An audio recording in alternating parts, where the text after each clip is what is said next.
Dear students, welcome back. Yes, most popular यदि कोई series अभी हमारे प्लेटफॉर्म पे है पॉल साइंस हेल्प पे, तो वो है यूजीसी नेट पॉलिटिकल साइंस के एक पर्टिकुलर साइकिल के लिए theme wise past year paper analysis for last 10 most recent cycles या 10 लेटेस्ट 10 पेपर्स।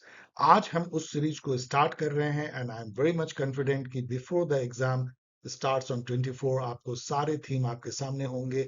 और ये एक ऐसा रिसोर्स है जो आपको सबसे ज्यादा हेल्प कर सकता है। केवल इस वीडियो को कई बार देख के और उसमें नोट बना के आप पॉलिटिकल थ्योरी के और हर थीम के क्वेश्चन को अच्छे से टैकल कर सकते हैं। आज जैसा मैंने कहा, हम लोग डिस्कस करेंगे पॉलिटिकल थ्योरी और उसके latest 10 paper. Let us begin. यदि आप यूजीसी नेट 2026 जून में दे रहे हैं, जिसमें अब तकरीबन 15 दिन से कुछ ज्यादा हैं, तो आपके लिए गोल्डन अपॉर्चुनिटी है कि आप अपने चांसेस को बूस्ट कर सकते हैं। मोर देन 30 थीम वाइज मॉक्स मिलते हैं, बोथ पेपर 1 और पेपर 2 में, और 3 फुल लेंथ मॉक पेपर मिलते हैं। इसके अलावा रिवीजन क्लासेस भी होंगे हर थीम पे, एंड बोनस में आपको मिलता है recorded and live session, exam prep strategy और फ्री रिसोर्सेज। यदि आप ज्वाइन करना चाहते हैं नॉमिनल कॉस्ट पे, तो आप भेज सकते हैं अपना डिटेल एट paulsciencehelp@gmail.com पे। और यदि आप रिसोर्सेज या एग्जाम गाइड यूजीसी नेट के लिए ढूंढ रहे हैं, तो वन स्टॉप सॉल्यूशन है पॉल साइंस हेल्प की यूजीसी नेट एग्जाम गाइड। ये कोई बोस्टिंग नहीं है, बट मैटर ऑफ फैक्ट है कि it is the most authentic and most useful assimilation of all information, fact sheet and past year paper which you require for UGC NET. यदि आप practice करना चाहते हैं lots of MCQ, quality MCQ, तो आपके पास दो ऑप्शन है। Best 1000 MCQ जो यूजीसी नेट के लिए एक तरह से कस्टमाइज है, और इन जनरल जिसको आपने सबसे पॉपुलर बुक बनाया है किसी भी एग्जाम के लिए, ऑब्जेक्टिव पॉलिटिकल साइंस। यदि आप यूजीसी नेट नहीं दे करके कोई कोई सीयूईटी पीजी के अलावा कोई पीजी एंट्रेंस टेस्ट दे रहे हैं, लाइक एएमयू हो चाहे सीपीजी हो, या डिब्रूगढ़ यूनिवर्सिटी या अदर यूनिवर्सिटीज हैं, तो आपके लिए जो एक जनरल गाइड है, exam guide for pol science entrance test, इन सब की जो डायरेक्ट क्लिकेबल लिंक है, ये सभी अमेजन पे हैं किंडल वर्जन में। आई होप कि मेरे स्टूडेंट किंडल वर्जन को अपनाएंगे, एक डिजिटल वर्जन जो आपको सस्ते बुक को मुहैया कराता है with lots of unique feature जो आपको किसी और तरह के फॉर्मेट में नहीं मिलती, इवन हार्ड में नहीं। इन सब की क्लिकेबल डायरेक्ट लिंक जो है डिस्क्रिप्शन बॉक्स में दी जाएगी। ये है सिलेबस। सिलेबस से ही आपको आगे बढ़ना चाहिए, मैं हमेशा कहता हूं, गौर से देखिए। चलिए, सबसे पहले जो लेटेस्ट पेपर है दिसंबर 2025 पॉलिटिकल थ्योरी के क्वेश्चन, उसे देखते हैं। ये पेपर में स्टूडेंट को बहुत निराशा हुई थी, क्योंकि इसमें कई क्वेश्चन ऐसे थे कि इनका जन्म कब हुआ, किस डेट को हुआ, वेस्टफेलिया ट्रीटी किस डेट को साइन हुई, वुड्रो विल्सन ने 14 पॉइंट प्रिंसिपल किस डेट को जारी किया।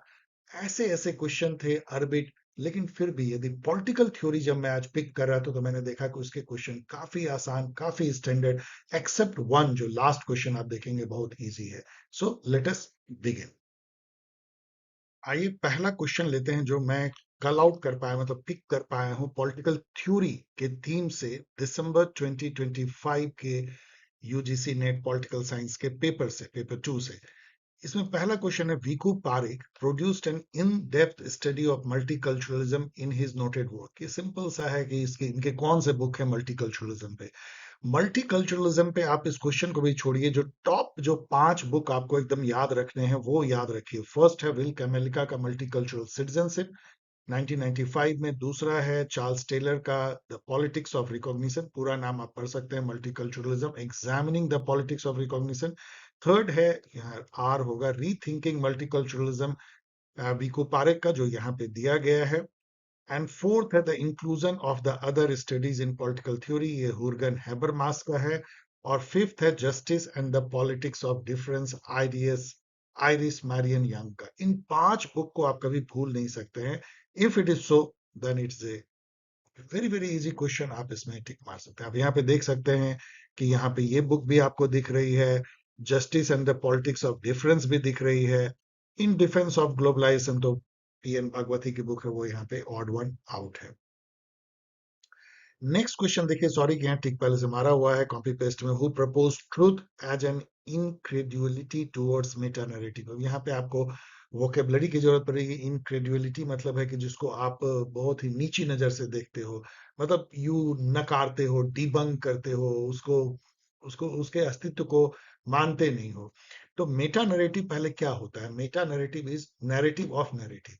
पहले समझिए कि there are many historical narrative हम लोगों को दादा दादी नाना नानी ये सब सुनाते हैं। हर कल्चर में जो बूढ़े बुजुर्ग होते हैं वो अपने जमाने की कि ये हुआ था, ऐसे हुआ था। इनफैक्ट रामचंद्र जी की कहानी, कृष्ण जी की कहानी, महाभारत, ये सब नैरेटिव से ही सुनाए जाते हैं। कोई बच्चा गीता या रामायण पढ़ता नहीं है, नैरेटिव सुनाए जाते हैं।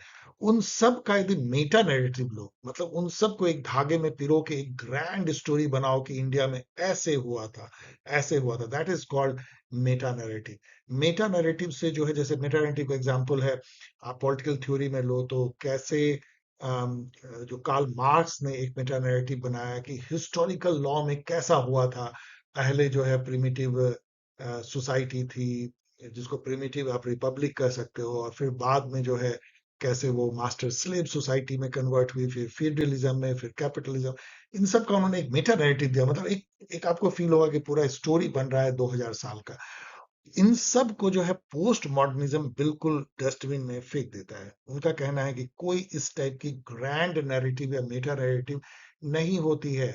चीजें जो है होती हैं, आती हैं, खत्म हो जाती हैं, ट्रांजिएंट होती है, बहुत सारे कारणों से होती है, और ऐसा कुछ भी नहीं है कि एक आप कंटिन्यूटी देख सकते हो, एक नैरेटिव देख सकते हो और आगे प्रिडिक्ट कर सकते हो। इस टाइप का ऑब्जेक्टिव रियलिटी कंस्ट्रक्ट करना हिस्ट्री से ये बिल्कुल बेकार है। और इसके सबसे बड़े जो थिंकर जिन्होंने सबसे ज्यादा मेटा नैरेटिव पे चोट किया वो थे जीन फ्रैंकोए लोएटार्ड, जिन्होंने पोस्ट मॉडर्न कंडीशन नाम की बुक लिखी थी। यहाँ पे आपको तो इसका आंसर तो ये हो गया। लेकिन यहाँ आप और भी देख लो कि जैक डेरिडा, मतलब मैं यहाँ पे आपको क्या कह रहा हूँ कि जैसे ही आप लॉयटार्ड का ये देखा कि इनक्रेडुअलिटी टुवर्ड्स मेटा नैरेटिव, वैसे ही आपको याद आना चाहिए कि डीकंस्ट्रक्टिविज्म जो है वो जैक डेरिडा की थॉट है। इसी इसी में आगे आपको क्वेश्चन मिलेगा। मतलब जहां पे कि उन्होंने लैंग्वेज को डिकंस्ट्रक्ट किया, एक तरह से ऑटोप्सी किया, पोस्टमार्टम किया, और ये चीर फाड़ करके बताया कि लैंग्वेज इटसेल्फ में कोई ऑब्जेक्टिव जो है मीनिंग नहीं है। किसी भी वर्ड का कोई ऑब्जेक्टिव मीनिंग नहीं है। मतलब क्या है, post modernism objective meaning, objective reality को काटते हैं। सब कुछ ट्रांजिएंट है, सब कुछ कंडीशनल है, सब कुछ डिपेंड करता है। किसी का कोई फिक्स्ड मीनिंग नहीं है, फिक्स्ड रियलिटी नहीं है। तो इसको जो है डिकंस्ट्रक्टिविज्म कहते हैं, और इस पे आगे मैंने कई बार बताया, पढ़ सकते हो। Then discourse theory and knowledge power का जो नेक्सस होता है, कैसे पावरफुल लोग नॉलेज क्रिएट करते हैं थ्रू डिस्कोर्स। डिस्कोर्स मतलब speech, communication, dialogue, novel, film, इसके थ्रू जो आप नॉलेज क्रिएट करते हो। और जो पावरलेस होते हैं वो नॉलेज टेकर होते हैं, उस नॉलेज को वो ऑब्जेक्टिव रियलिटी मानते हैं कि ये सच्चाई है, जबकि वो तो क्रिएटेड है, it is a social construction of knowledge. इन सब को कहने वाले मिशेल फूको थे। और हाइपर रियलिटी, जहां पे कि जो जो सिमुलेशन है, जो उसका किसी का रिप्रेजेंटेशन, मान लो एक पौधा है और उसका रिप्रेजेंटेशन, अब रिप्रेजेंटेशन ही इतना इंपॉर्टेंट हो गया कि वो रियल से मतलब कि गडमड हो गई, जिसको वो कहते हैं कि सिमुलेशन एंड सिमुलक्रा, ये दोनों जो है आपस में गडमड हो जाती है। मतलब कि कई बार आप देखोगे कि किसी का जो इमेज होता है जो रियल नहीं है, वो उसके रियलिटी से भी ज्यादा इंपॉर्टेंट हो जाता है। और ये रियल लाइफ में होती है। सच क्या है और उसका जो रिप्रेजेंटेशन है वो ज्यादा। अब अभी देखो मीडिया कैसे जो है रियलिटी बनाती है, दैट इज हाइपर रियलिटी। जो एक्चुअल में क्या है वो तो ग्राउंड पे जाके देखोगे, लेकिन जिस तरीके से आपको बताया जाता है आपको जो है रियलिटी वैसी नजर आती है, जो कि रियलिटी का एक्चुअल रिप्रेजेंटेशन है, that is hyper reality. Jean Baudrillard, और वो भी इसको जो है एक तरह से दूसने के लिए, डिराइव करने के लिए कहते हैं कैसे रियलिटी क्रिएट की जाती है। रियलिटी एक्चुअल में क्या है, सब हाइपर रियलिटी है। यहाँ पे मैच करना है, ये क्यों आसान हो जाता है? बिकॉज ऑफ वंदना सिवा, जो कि एक फेमस इको फेमिनिस्ट है, और ये सभी स्टूडेंट जानते हैं पॉलिटिकल साइंस के, और इससे ही ये क्रैक हो जाता है, इसके चलते ये super duper easy. Next question देखिए, who defined politics as the authoritative allocation of values. अब ये जो क्वेश्चन है ये इतना घिसा पिटा हो गया है, मतलब मुझे लगता है कि सबसे जो लड्डू क्वेश्चन था इस पूरे पेपर में यही था। ये डेविड स्टन ने कहा है, इसमें कोई तो कोई कंफ्यूजन किसी को है नहीं। लेकिन यहाँ पे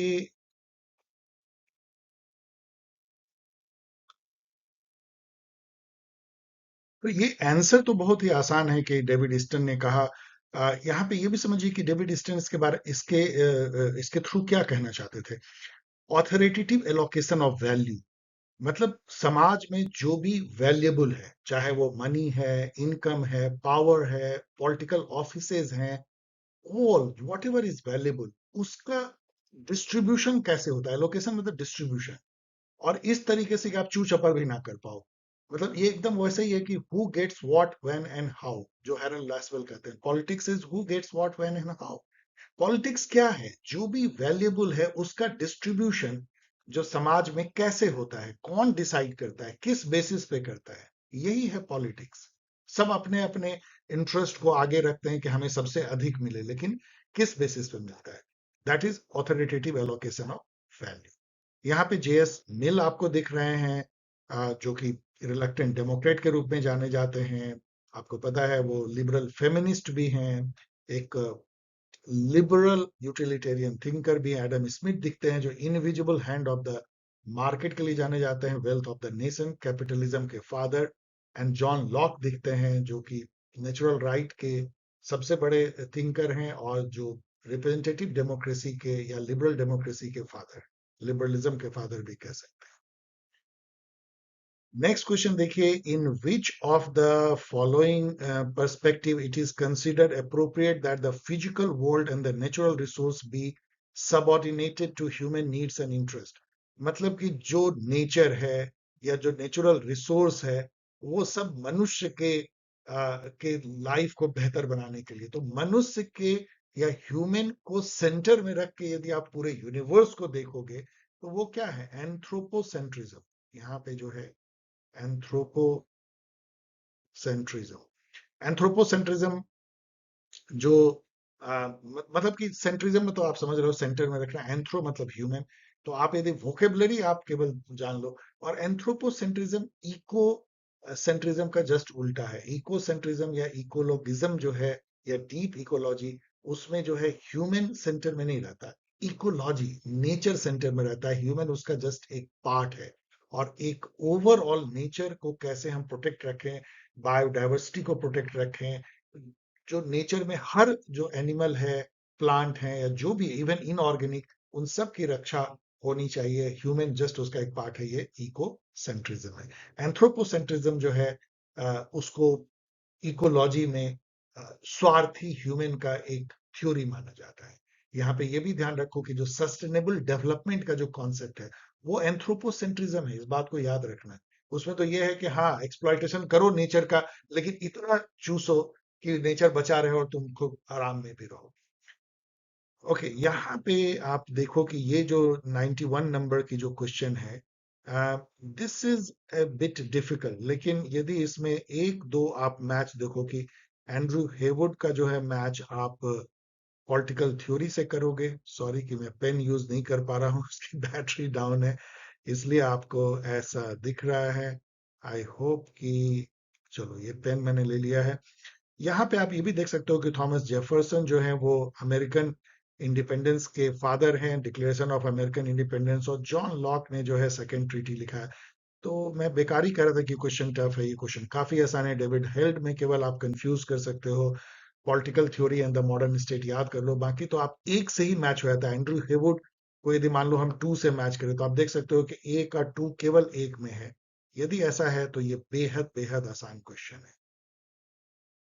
नेक्स्ट क्वेश्चन देखो, सैमन डे वेवर, जो कि सेकेंड वेव को लाने वाली एक तरह से थिंकर मानी जाती है, जिन्होंने 1949 में एक बुक लिखा था द सेकेंड सेक्स, जो इतनी फेमस हुई। उन्होंने जो है उस बुक में कहा था, one is not born but rather becomes a woman, मतलब वुमन पैदा नहीं होती है, बनाई जाती है। तो इसमें ये क्वेश्चन पूछ रहा है कि सी आइडेंटिफाई जेंडर, जेंडर मतलब कि एक खाने में रखना वुमेन को एक तरह से, और उसके रोल को जो है निरूपित कर देना या फिक्स कर देना कि यदि आप फीमेल हो तो यही करोगे, हंसोगे तो ऐसे मुंह पे हाथ रख के, चलोगे तो ऐसे लड़खड़ा के, बोलोगे तो ऐसे तुतला के, और आपकी नेचर ऐसी होगी, बच्चे बच्ची हो तो गुड्डे गुड़ियों से खेलोगे, like that. An identity instituted through a stylised repetition of act. मतलब आप यदि बाकी पढ़ोगे ना, like biologically predetermined existence, बिल्कुल नहीं। And identity constitute through divine intervention, never. कोई फेमिनिस्ट डिवाइन इंटरवेंशन से जेंडर डिसाइड नहीं होगा। एक कॉन्सेप्ट कंस्ट्रक्टेड थ्रू गैम, बेकार की बात है। तो एक ही इसमें हो बचता ही है, मतलब ये क्वेश्चन इतना आसान हो जाता है कि बेसिकली जो है ये एक तरह से सोशल कंस्ट्रक्शन है जेंडर का, जिससे कि इंस्टीट्यूशनलाइज कर दिया गया है कुछ रिपीटेड एक्ट को, जो मैंने कुछ आपको बताया भी अभी, कि ये करोगे क्योंकि तुम वोमेन हो। मतलब इसलिए नहीं कि बायोलॉजिकली आप, women can also fight like boys, घुड़सवारी कर सकती हैं बचपन में, कॉन्फिडेंस से बोल सकती हैं, ऑब्जेक्टिव हो सकती हैं, मेल की तरह बिहेव कर सकती हैं। लेकिन हमने एक बाइनरी बना लिया है कि वोमेन को ऐसा बिहेव करना है, और उसको इंस्टीट्यूशनलाइज कर दिया है कि रिपीटेटिव एक्ट से, जिसको जूडिथ बटलर कहती है परफॉर्मेटिविटी। मतलब जेंडर एक परफॉर्मेंस है, जैसे आपको नाटक करने कहा जाता है कि आपको ये रोल निभाना है। प्रॉब्लम यही है कि ये रोल जीवन भर आपको निभाना है। नेक्स्ट क्वेश्चन देखो, the concept of deconstruction is associated with, ये क्वेश्चन मैं पहले ही डील कर चुका हूं, जैक डेरिडा। डीकंस्ट्रक्शन भी मैंने बताया कि कैसे लैंग्वेज जो है एक कंटेस्टेड साइट ऑफ मीनिंग करार देते हैं डेरिडा, ये कहते हुए कि लैंग्वेज में किसी भी शब्द का, किसी भी लैंग्वेज में कोई फिक्स मीनिंग नहीं है। फॉर एग्जाम्पल चलो मैं कहता हूं जल्दी, हिंदी में एक वर्ड है जल्दी, क्या मीनिंग है जल्दी का?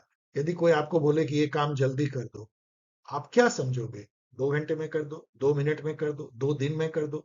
यदि मैं आपको फोन करूं, बोलूं कि ये बुक मुझे जो है पीडीएफ ईमेल कर देना जल्दी, कब कर देना है? अगले 2 मिनट में, 2 दिन में, 1 महीने में, 1 घंटे में? कोई फिक्स मीनिंग नहीं है। फिर आपको कहना पड़ेगा नहीं नहीं, जल्दी का मायने मैं ये समझता हूँ, जल्दी मतलब बहुत जल्दी, जल्दी मतलब देर नहीं, देर का मतलब मेरे लिए 2 घंटे से अधिक नहीं है, like that.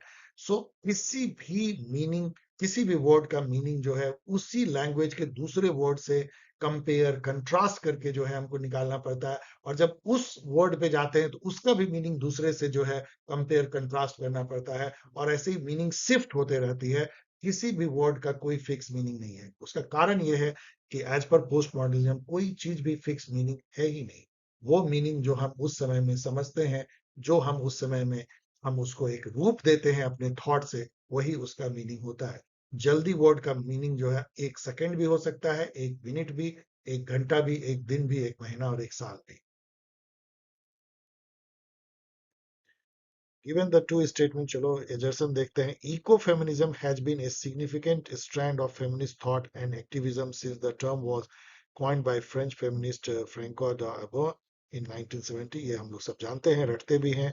Eco feminist are accountable for climate change consequences. ये सब सोच सकते हैं कि इको फेमिनिस्ट ने क्लाइमेट चेंज की जो है दुर्दशा की है, मतलब वैसे उसके लिए वो जिम्मेदार है? ये बिल्कुल गलत है। तो ये बहुत आसान होता है, जैसे एक गलत होता है दूसरा सीधा सही हो जाता है, और सी या डी में से होते हैं। नेक्स्ट देखिए, इसी तरह तरह से यहाँ भी है, लॉवेल की जो बुक है public opinion and popular government, बहुत फेमस है, लेकिन सिडविक और ये सब के आप नहीं जानते होंगे। इन्होंने ये दो यदि आप जानते हैं, जो कि बहुत ही डिफिकल्ट है जानना, तो यहाँ पे एक ही ऑप्शन ऐसा है, इसलिए ये डिफिकल्ट। ये तो आपने लेटेस्ट पेपर जो थी दिसंबर 2025 का वो देखा। अब जो है अगले, मतलब 9 जो साइकिल आप ले लीजिए, उसमें जो पॉलिटिकल थ्योरी के क्वेश्चन आए हैं, डियर स्टूडेंट, मैंने इसमें पुराने जो नरेशन थे उसको मैंने एज इट इज छोड़ दिया, क्योंकि बहुत ही पैशनेट वे में नरेट किए गए हैं। आई होप कि ये पूरा मिला करके ये वीडियो आपको बहुत मजा आएगा। Enjoy this. चलिए, इससे पहले कि क्वेश्चन आंसर को एक एक करके करें, मतलब एक जनरल ऑब्जर्वेशन जो 2025 के पेपर पे है कि बहुत लॉप साइडेड पेपर आजकल यूजीसी नेट पूछ रही है। पॉलिटिकल साइंस में और भी पेपर में पूछे जाते होंगे, जहाँ पे कि पॉलिटिकल थ्योरी को बहुत तवज्जो नहीं दी गई है, बहुत ज़्यादा इंपॉर्टेंस नहीं दिया गया है। इसके बहुत जो ब्यूटीफुल थीम्स हैं उसको नज़रअंदाज किया गया है। केवल फेमिनिज्म और इकोलॉजी से कुछ क्वेश्चन और बहुत थोड़े से क्वेश्चन है। अधिकतर क्वेश्चन जो इंटरनेशनल रिलेशन और इंडियन पॉलिटी के जो फैक्चुअल हैं, जो टिट बिट्स क्वेश्चन कर सकते हैं, इसका जन्म कब हुआ, उसका डेथ कब हुआ, ये किसने कहा, वो किसने कहा, लाइक दैट क्रोनोलॉजी, इस टाइप के क्वेश्चन से पेपर बनाया गया है। निराशाजनक, लेकिन चलिए फिर भी देखते हैं कि पॉलिटिकल थ्योरी में इन्होंने क्या लिया है। फर्स्ट क्वेश्चन है सेक्सुअल पॉलिटिक्स किसने लिखा। अभी तो लेवल 1 क्वेश्चन है, ये बुक किसने लिखा। अभी इससे आसान क्या हो सकता है, लेकिन टफ भी हो सकता है यदि आप नहीं जानते हैं। वैसे ये बुक जो है बहुत ही फेमस है, केट मिलेट की, और सेकेंड वेव या रेडिकल फेमिनिज्म की one of the defining book है। इस बुक में जो सेंट्रल आइडिया है केट मिलेट का, वो ये है कि जो पैट्रियार्की है वो केवल एक व्यवस्था नहीं है, वो एक ऐसी सिस्टम है जो मैन और वुमेन के रिलेशन को डिफाइन करती है, जहाँ पे कि मैन जो है अदरिंग करता है, मतलब वुमेन को एक सबऑर्डिनेट, एक एडजंक्ट, एक नॉन एंटिटी की तरह से जो है ट्रीट करता है, जिसका कि ना तो इकोनॉमी में कोई रोल है, इनहेरिटेंस में रोल कोई नहीं है, मतलब समाज पूरा मेल से चलता है, और वुमेन को जो है किनारे में रखा जाता है थ्रू पैट्रियार्की। सो जो सेक्सुअल रिलेशन है मेन और वुमेन का, वो हाईली पॉलिटिकल है, वो पावर स्ट्रक्चर्ड रिलेशन है, और वही जो है पॉलिटिक्स को डिफाइन करता है। Politics is nothing but power structured relation, cat millet. और इसी से वो नारा निकला। वैसे तो हाना कार्निस, आप देख लीजिएगा, उन्होंने इसको दिया था, लेकिन जो नारा था पर्सनल इज पॉलिटिकल, वो इनके थीम से बिल्कुल अलाइन होके बाहर निकलता है। Who wrote the book Vindication of Right of Women? We all know, क्योंकि ये इतना इंपॉर्टेंट फैक्ट है कि ये लिखा तो मैरी वोल्स्टनक्राफ्ट ने है, और ये लिबरल फेमिनिज्म की जो है एक डिफाइनिंग बुक बन जाती है। 1790s में उन्होंने इसको लिखा था, 92 93 सब में। लेकिन यहाँ पे चूंकि बेटी फ्राइडन दिखती हैं, तो मैं इनके बारे में कुछ बताना चाहता हूँ। इनकी बुक थी द फेमिनिन मिस्टिक 1963 में, और ये माना जाता है कि अमेरिका में, यूएसए में जो रेडिकल फेमिनिज्म या सेकेंड वेव फेमिनिज्म आया, उसको ले करके आने वाला यही बुक था। इस बुक में वो वुमेन की प्रॉब्लम बताती है, और ये कहती है एक ऐसी प्रॉब्लम जिसका कोई नाम नहीं है। और वो प्रॉब्लम क्या है कि वुमेन अपनी आइडेंटिटी खोज रही है, वो कौन है इस पूरे मैन के वर्ल्ड में, वो है कौन। और वहाँ पे जो है कई चीज़ें वो रेज करती है वुमेन की आइडेंटिटी की, उनकी समाज में पब्लिक लाइफ में उनके रोल की, और जेंडर्ड जो डिस्क्रिमिनेशन होता है वुमेन के साथ जनरली पब्लिक लाइफ में, उन सब पे वो क्वेश्चन उठाती है। Who used the term ecology for the first time? Again ये सब जो है बहुत ही लेवल 1 क्वेश्चन है, किसने क्या कहा, और ये अर्नेस्ट हैकल है। इकोलॉजी का मतलब होता क्या है? इकोलॉजी एक सिस्टम अप्रोच से निकलता है, जिसमें ये माना जाता है कि एक पूरी जो इन्वायरमेंटल सिस्टम है, या कह लीजिए जो नेचुरल सिस्टम है या सोशल सिस्टम है, जिसमें कि लिविंग भी है, नॉन लिविंग भी है, इंटिटी, ऑर्गेनिक है, इनऑर्गेनिक है, वो मिल करके एक होल सिस्टम बनाते हैं जो सेल्फ सस्टेनिंग होता है। जैसे फॉर एग्जांपल तालाब एक इकोसिस्टम है। उसी तरीके से एक RWA जो हाउस है, हाउसिंग सोसाइटी, वो भी एक इकोसिस्टम है। तो इकोलॉजी जो है वो इन इकोसिस्टम की पढ़ाई है, और कैसे उसको सस्टेन करना है, कैसे उसको बचाए रखना है, particularly the natural ecosystem. Who became the leading exponent of the second generation of the Frankfurt School of Critical Theory? ये क्वेश्चन बहुत अच्छा है, थोड़ा कंफ्यूजिंग हो सकता है कि सेकेंड जनरेशन, क्योंकि जो फ्रैंकफर्ट स्कूल के जो फर्स्ट जनरेशन के जो थिंकर थे, उसके बाद जो आए जो कंटेम्प्रेरी थिंकर हैं, उसमें सबसे इम्पॉर्टेंट जो है वो हुर्गन हैबरमास है। लेकिन इन सबको आप बिल्कुल नकार सकते हैं, क्योंकि ये सब फ्रैंकफर्ट स्कूल से नाता ही नहीं रखते हैं। केवल एक थिंकर जो नाता रखते हैं वो हुर्गन हैबरमास है। इनकी जो 5 कॉन्सेप्ट मैंने यहाँ दिया है, क्योंकि ये इतने एग्जाम में पूछा जाता है। Communicative action versus strategic action, इनका कहना है कि वो एक्शन जो एक free and fair deliberation, equal deliberation पे बेस्ड होता है, वो कॉमन गुड के लिए होता है।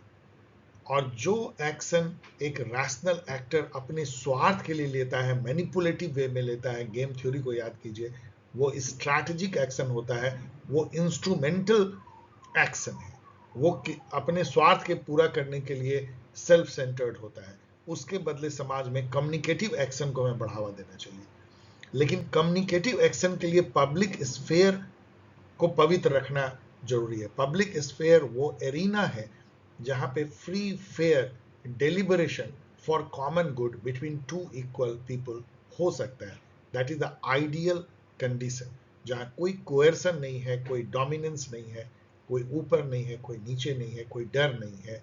और उस फ्री एंड फेयर एरिना में यदि कोई डिस्कोर्स होती है तो जो नतीजा निकलेगा वो कम्युनिकेटिव एक्शन से होगा और वो सबके भले के लिए होगा।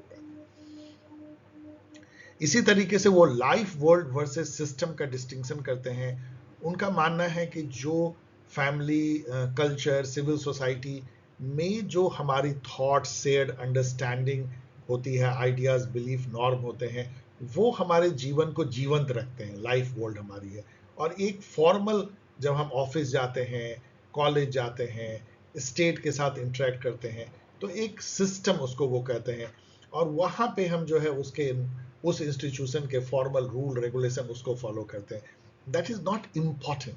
वो एक्चुअल लाइफ जो है वो है जो लाइफ वर्ल्ड है, जो शेयर्ड बिलीव, अंडरस्टैंडिंग और जो हमारे वर्ल्ड व्यू है उस पर आधारित है। So life world versus system. लेकिन उनका कहना है कि जो कैपिटलिस्ट सिस्टम है वो लाइफ वर्ल्ड को भी जो है सिस्टम से में उसमें घालमेल हो गया है। मतलब हमारे फैमिली लाइफ में भी, हमारे सोशियो कल्चरल लाइफ में भी जो स्टेट और उसके इंस्टीट्यूशन और उसकी फॉर्मलिज्म, उसका रूखापन जो है घुस गया है। डिस्कोर्स इथिक्स जो है, मतलब यदि इस पे विवाद हो कि क्या मोरल है, क्या इथिकल है, क्या इमोरल है, तो ये फ्री एंड फेयर डिस्कोर्स से, डेलिब्रेशन से तय होना चाहिए, ना कि कोई डंडा मार के या कोएर्सन से या एक कोई बता दे कि ये सही है। यदि डिस्कोर्स से इथिक्स निकलता है तो वो सबके लिए सर्वमान्य होगा। Jürgen Habermas. नेक्स्ट क्वेश्चन है, आर्ने nice coined the term. Again ये इकोलॉजी का क्वेश्चन है। इन्होंने डीप इकोलॉजी, अभी हम लोगों ने देखा इकोलॉजी क्या होती है। डीप इकोलॉजी जो है, जो कंट्रास्ट की जाती है सैलो इकोलॉजी से, उसका कॉन्सेप्ट ये है कि हम ह्यूमन को दूसरे जो जीव जंतु या इवन जो निर्जीव, जो नेचर के पार्ट हैं, उसके साथ हार्मनी में रहना चाहिए। हमें उसको एक्सप्लॉइट नहीं करना चाहिए, नेचर का मास्टर नहीं बनना चाहिए। हमारी जो थॉट है उसमें अर्थ को सेंटर में रख करके जो उसकी सिस्टम है उससे हमें जीवन जीना चाहिए, ना कि मनुष्य को सेंटर में रख के, जिसको एंथ्रोपोसेंट्रिज्म कहते हैं, इकोसेंट्रिज्म जो है वो चाहिए। The name Simon de Beauvoir is associated with. तो ये सब तो बहुत आसान क्वेश्चन है। ये एक बहुत ही फेमस फेमिनिस्ट थी सेकेंड वेव की। अभी हम लोगों ने कैट मिलेट को देखा, बेटी फ्रेडन को देखा और साइमन de Beauvoir, सभी जो हैं वो सेकेंड वेव फेमिनिज्म की बहुत बड़ी ये लोग पिलर्स हैं। और हम लोगों ने मैरी वोल्स्टनक्राफ्ट को भी देखा जो कि लिबरल फेमिनिस्ट थी, जो इन सब के पहले, first wave, second wave, third wave के पहले आई थी। इनकी जो बुक है द सेकेंड सेक्स 1949 में, ये one of the most famous feminist book है, जिसमें वो नारा देती हैं कि women are not born but rather made. मतलब one is not born but rather becomes a women.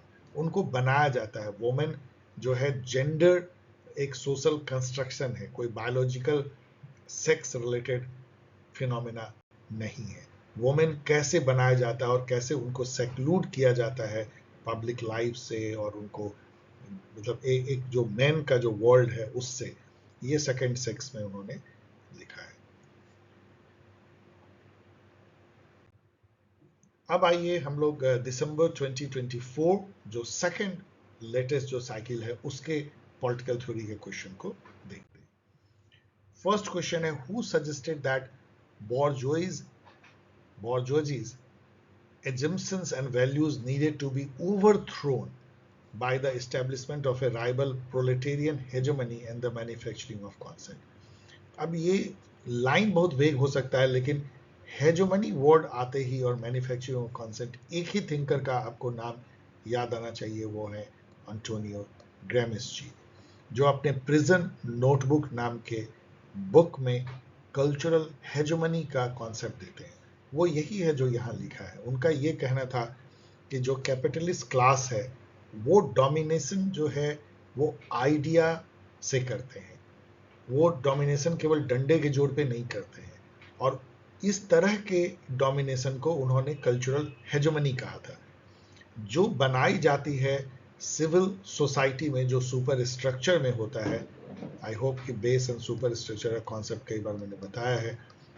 यहाँ पे सिविल सोसाइटी होती है और वहाँ पे हेजेमनी की लड़ाई लड़ी जाती है through discourse, through media, through popular mass media, cinema, newspaper and public discourse.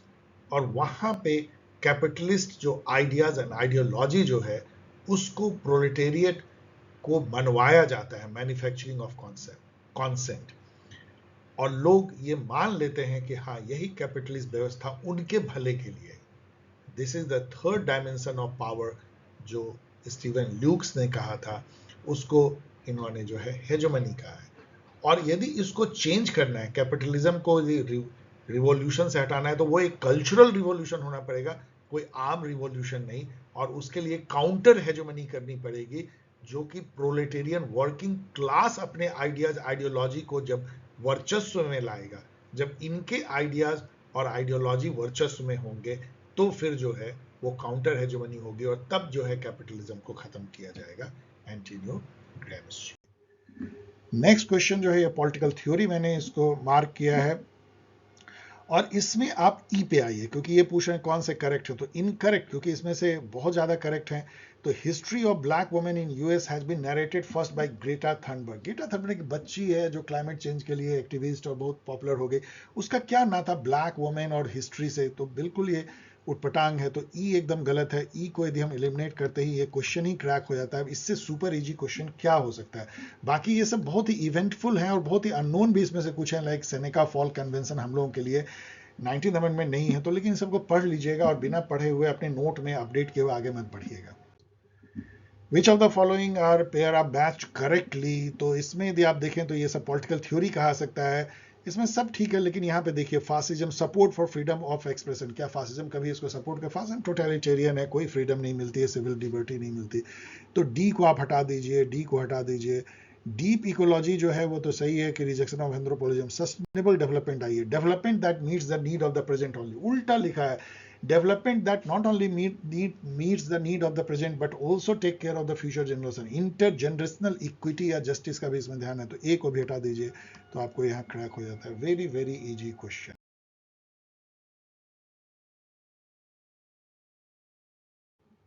Next question देखिए, which of the following terms are associated with conservatism? ये पॉलिटिकल थ्योरी का एक बहुत घिसा पिटा क्वेश्चन है। Tradition, social duty, change in order to conserve. लेकिन revolution और जेंडर इक्वलिटी कोई ऐसा पार्ट है नहीं, तो इसमें से नॉट एसोसिएटेड है, तो ए बी सी डेफिनेटली। लेकिन आप जैसे कि रिवॉल्यूशन को आप काटिए, डी को एलिमिनेट कीजिए, देखिए कैसे ये क्रैक हो जाता है, डी डी डी, और ये हो जाता है क्रैक। तो इस तरीके से आपको ना इस पूरे पेपर में आपको केवल टेक्निक से सॉल्व करना है, कोई बहुत ज्यादा जानने की जरूरत नहीं है। जस्ट आपको स्किल आना चाहिए, elimination skill, picking skill, 50-50 skill and like that. Which of the following statement are correct? ये पॉलिटिकल थ्योरी का है। तो यहाँ पे देखिए कि D statement by JS Mill oppose the rights for women. अब इससे आसान गलत ऑप्शन क्या हो सकता है? आपको पता है कि सब्जेक्शन ऑफ वुमेन इन्होंने लिखा है, उनको लिबरल फेमिनिस्ट माना जाता है। तो डी जो है बिल्कुल डेफिनेटली गलत है, डी डी डी, और ये हो जाता है क्रैक इस पे। द बुक सेक्सुअल पॉलिटिक्स किसने लिखा है? Kate Millett, we all know, landmark book है सेकेंड वेव फेमिनिज्म के। यहाँ जूडिथ बटलर दिखती हैं जो जेंडर ट्रबल लिखा है, परफॉर्मेटिव जेंडर एज परफॉर्मेंस है, परफॉर्मेटिविटी। पंडिता रमाबाई दिखती हैं, सिस्टर निवेदिता भी दिखती हैं विवेकानंद जी के साथ, जो लग के जिन्होंने की काफी सारे स्पिरिचुअल मूवमेंट इंडिया में किए थे। Easy, Judith Butler, sorry Kate Millett, sexual politics. Correct statement regarding ecologism, ये सब बहुत फेमस क्वेश्चन, आपको आगे भी बहुत यूज हो सकते हैं, इसलिए केवल ये ना देखिए कि क्या सही है, सब स्टेटमेंट को पढ़ लीजिए। लेकिन इसमें आपको पूछा जा रहा है करेक्ट स्टेटमेंट, तो इसको देखिए, it's a market centric approach, not at all, nature centric approach है। तो सी बिल्कुल गलत है, तो सी सी। और ये भी देखिए, it believes in human are master of nature. No, human are just part of the nature, not master. वो एंथ्रोपोसेंट्रिज्म हो जाती है, ये रिजेक्ट करता है एंथ्रोपोसेंट्रिज्म को। तो डी भी गलत होगा, तो डी यहाँ ए बी इसका मतलब सही हो जाता है। तो इकोलॉजी जो है वो अर्नेस्ट हैकेल ने कॉइन किया था, और it studies the relationship between living organism and the environment. और ई है रैचल कार्सन, जिन्होंने कि साइलेंट स्प्रिंग लिखा था, एनवायरमेंटल कंजर्वेशनिज्म। ये पॉलिटिकल थ्योरी की रिगार्डिंग रिप्रेजेंटेटिव डेमोक्रेसी है, ये भी बहुत आसान है। ये आपको कह रहा है करेक्ट इसमें से क्या है। तो यहां देखिए सी को देखिए, it obliterate the distinction between the government and the people. ऐसा है क्या रिप्रेजेंटेटिव डेमोक्रेसी कोई दीवार को हटा देता है? It advocates a class of society. No, ये सब गलत है। तो डी भी गलत है और सी भी गलत है। its most common modern manifestation is the use of referendum। ऐसा नहीं है, रिप्रेजेंटेटिव डेमोक्रेसी में रेफरेंडम नहीं है, तो डायरेक्ट डेमोक्रेसी का पार्ट है। तो ए और बी केवल सही है। It offers A practicable form of democracy for large country and it establishes a link between the government and the governed। बस लिंक देता है, कोई उसको हटाता नहीं है दीवार को। Who wrote the book The Death of Nature, Woman, Ecology and Scientific Revolution? एक बार देख लीजिए तो हमेशा याद रहेगा, इंपॉर्टेंट बुक है, लेकिन क्यों पूछा उन्होंने I don't know, orbit question. Political theory में इसको मैंने बांटा है। नॉट मैच्ड करेक्टली, तो यहाँ पे यदि आप देखिए तो ये बिल्कुल नहीं है। जेनोफोबिया जो है एक पर्टिकुलर रेस के प्रति घृणा होता है, जैसे कि अब अमेरिका में कहें कि इंडियन या एशियन को भगा दो।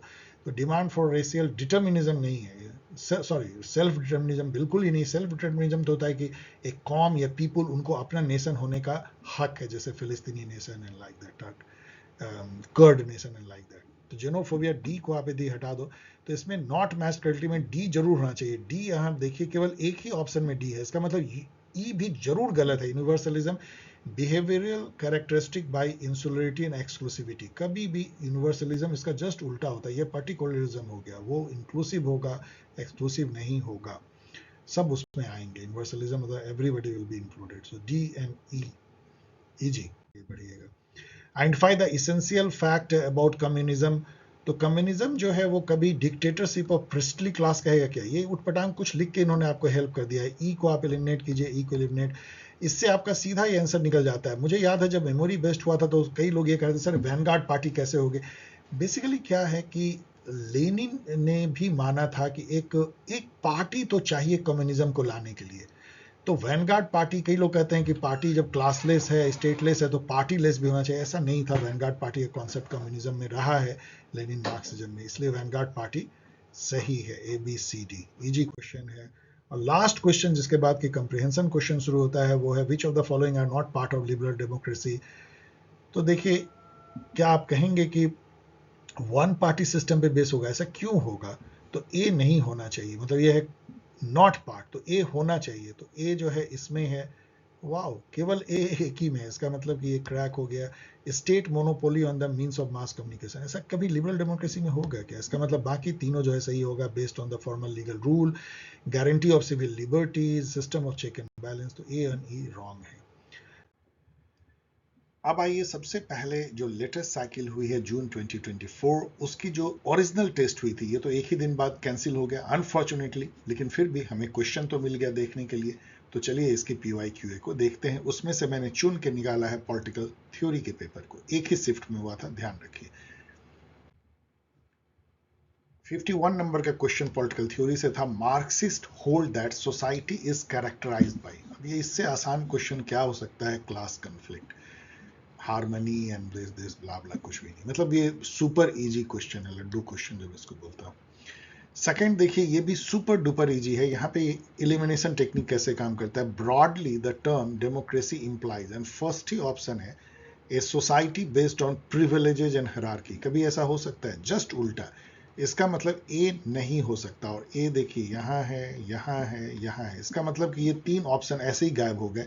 तो आपको आगे पढ़ने की भी जरूरत नहीं, वैसे आप पढ़ के बिना इसको आगे मत बढ़िए, लेकिन एक ही ऑप्शन सही हो सकता है। Super easy. ये भी सुपर इजी है क्योंकि कौन नहीं जानता कि कैट मिलेट जो है उन्होंने सेक्सुअल पॉलिटिक्स लिखा है। एक से ही मैच कर जाता है, कोई भी एक यदि आप जानते हैं तो मैच कर जाता है। तो एक और थ्री वैसे सभी सेमिनल बुक हैं। सैमन डे वेबर की जो सेकंड सेक्स है, जिसमें वो कहती हैं कि women are not born but made. Germaine Greer की जो फीमेल यूनक है, ये भी अपने आप में एक बहुत ही सेमिनल, बहुत ही क्लासिकल टेक्स्ट जो है फेमिनिज्म की मानी जाती है। यदि एनक यूनक, यूनक इसको पढ़ा जाता है, यूनक जो वर्ड है एक नपुंसक कह सकते हैं, लेकिन फेमिनिज्म के कॉन्टेक्स्ट में इसका मीनिंग है कि जिसकी सेक्सुअलिटी, पावर, ऑटोनॉमी और एजेंसी सब छीन लिया गया है, इमैस्कुलेट कर दिया गया है, उसको कोई ताकत उसके पास रहने नहीं दी गई है, तो फीमेल यूनक को उससे वो दर्शाती हैं। जूडिथ बटलर यहाँ पे देखती हैं जेंडर ट्रबल के लिए, और इनको इसलिए भी आपको जानना चाहिए कि ये पोस्ट स्ट्रक्चरलिज्म या कह लीजिए पोस्ट मॉडर्निस्ट फेमिनिस्ट थिंकर हैं, और जेंडर एज परफॉर्मेटिविटी, अब आगे इसको नेट पे जाके पढ़ लीजिएगा, ये कॉन्सेप्ट वो देती हैं। 79 देखिए, which of the following are related to liberalism.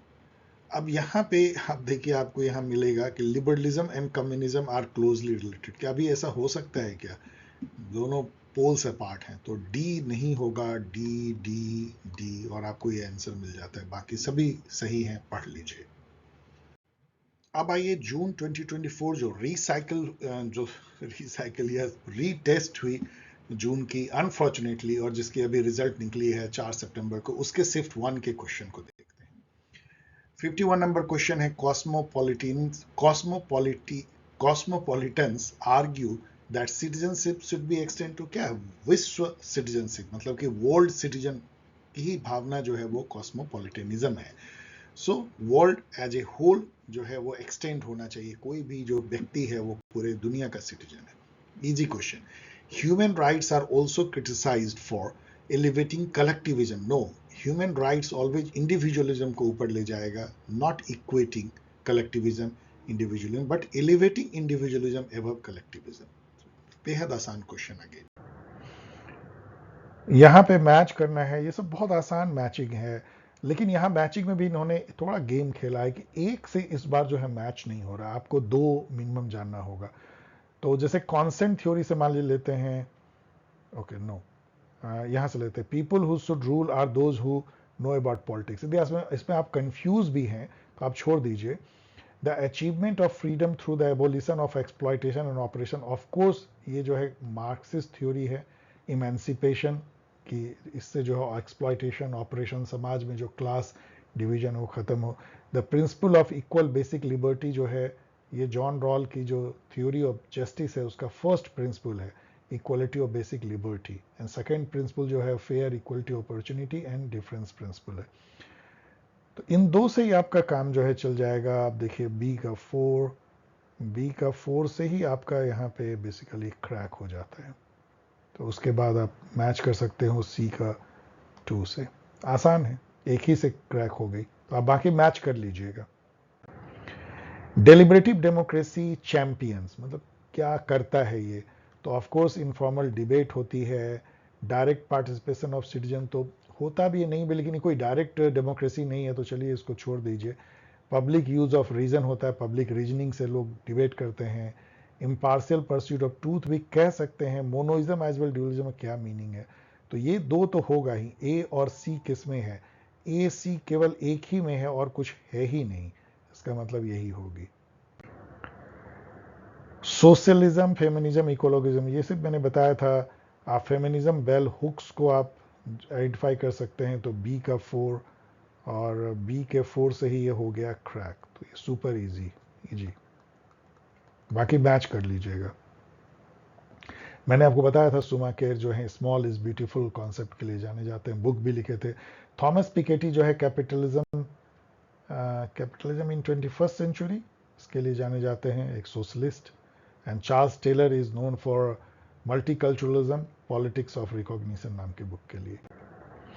Which of the following statement are correct regarding conservatism as a political theory? Conservatism postulate collective leadership, promotes treaties to achieve peace and order. यदि आप confuse हैं तो इसको छोड़ दीजिए, क्योंकि इस type आप अभी कंफ्यूज हो सकते हैं। Sympathizes with free market ideology, greater emphasis on nationalism and authority of the state. ये तो बिल्कुल सही है, तो बी जरूर होगा, तो बी तो ये खत्म हो गया। A disposition of an attitude of mind placing their faith in pragmatism, tradition, history, बिल्कुल कोर थॉट है, तो सी भी होगा। तो सी इसमें नहीं है, इसमें नहीं है, तो खत्म हो गया, इसका मतलब बी सी केवल हो सकता है और कुछ नहीं। 103rd क्वेश्चन देखिए, the third wave of feminism reflected the influence of post modernism, जिसको आप पोस्ट स्ट्रक्चरलिज्म कह सकते हैं, जो बेसिक थ्योरी जो है जो स्ट्रक्चरलिज्म को सीधा काटती है, जो पोस्ट मॉडर्निज्म की थ्योरी कही जा सकती है, दैट इज पोस्ट स्ट्रक्चरलिज्म। और इसका बेसिक मीनिंग क्या होता है? स्ट्रक्चर जो है fixed social relation, pattern of behaviour, या सोशल इंस्टीट्यूशन भी जो पैटर्न ऑफ बिहेवियर को दर्शाते हैं उसको कहते हैं। तो फिक्स्ड मीनिंग से बिल्कुल यदि आप काटते हैं कि किसी चीज का कोई ऑब्जेक्टिव मीनिंग नहीं है, जो फिक्स सोशल स्ट्रक्चर हम समझते थे वो बहुत फ्लूइड है, आइडेंटिटी भी जो है फ्लूइड है, तो ये पोस्ट स्ट्रक्चरलिज्म हो जाते हैं। किसी वर्ड के जो मायने हैं किसी लैंग्वेज में वो भी फिक्स्ड नहीं है, जिसको डीकंस्ट्रक्टिविज्म कहते हैं। तो यहाँ पढ़ लीजिएगा, इसके जो की प्रोपोनेंट है Michel Foucault, Jacques Derrida, Judith Butler and Julia Kristeva. ये भी बहुत आसान है क्योंकि गवर्नमेंट रिक्वायर्स स्पेशल एलीट में यदि आप कंफ्यूज भी हो, majority of the population are incapable में कंफ्यूज भी हो, तो political democracy ignore the lack of democracy in economic relation Marxism के साथ जाएगा। तो सी का 2 और इसी से आप 50-50 गेम जो है खेल लेते हैं। दूसरा, democracy system reflect gender division, gender के बारे में बात फेमिनिस्ट करेंगे, तो डी का 3 और डी का 3। तो इन दोनों में जो हम लोगों ने किया है, ए का पॉलिटिकल सी की 2 थी ना, तो सी की 2 एंड सी की 2 और डी का 3 केवल एक ही में है, तो इससे ये हो जाती है क्रैक। इसका मतलब ए का है जो वो इलीट चाहिए कंजर्वेटिज्म, एंड लिबरलिज्म को भरोसा नहीं है कि majority can self govern themselves, representative democracy. अब आइए जून 2024 की जो रीटेस्ट हुई थी उसके जो सेकंड शिफ्ट का क्वेश्चन था उसमें भी बहुत ज्यादा क्वेश्चन नहीं है। Let us see that. First question देखिए, who coined the term deep ecology. ये एकदम एक घिसा पिटा क्वेश्चन है, काफी ज्यादा अभी पूछा जा रहा है।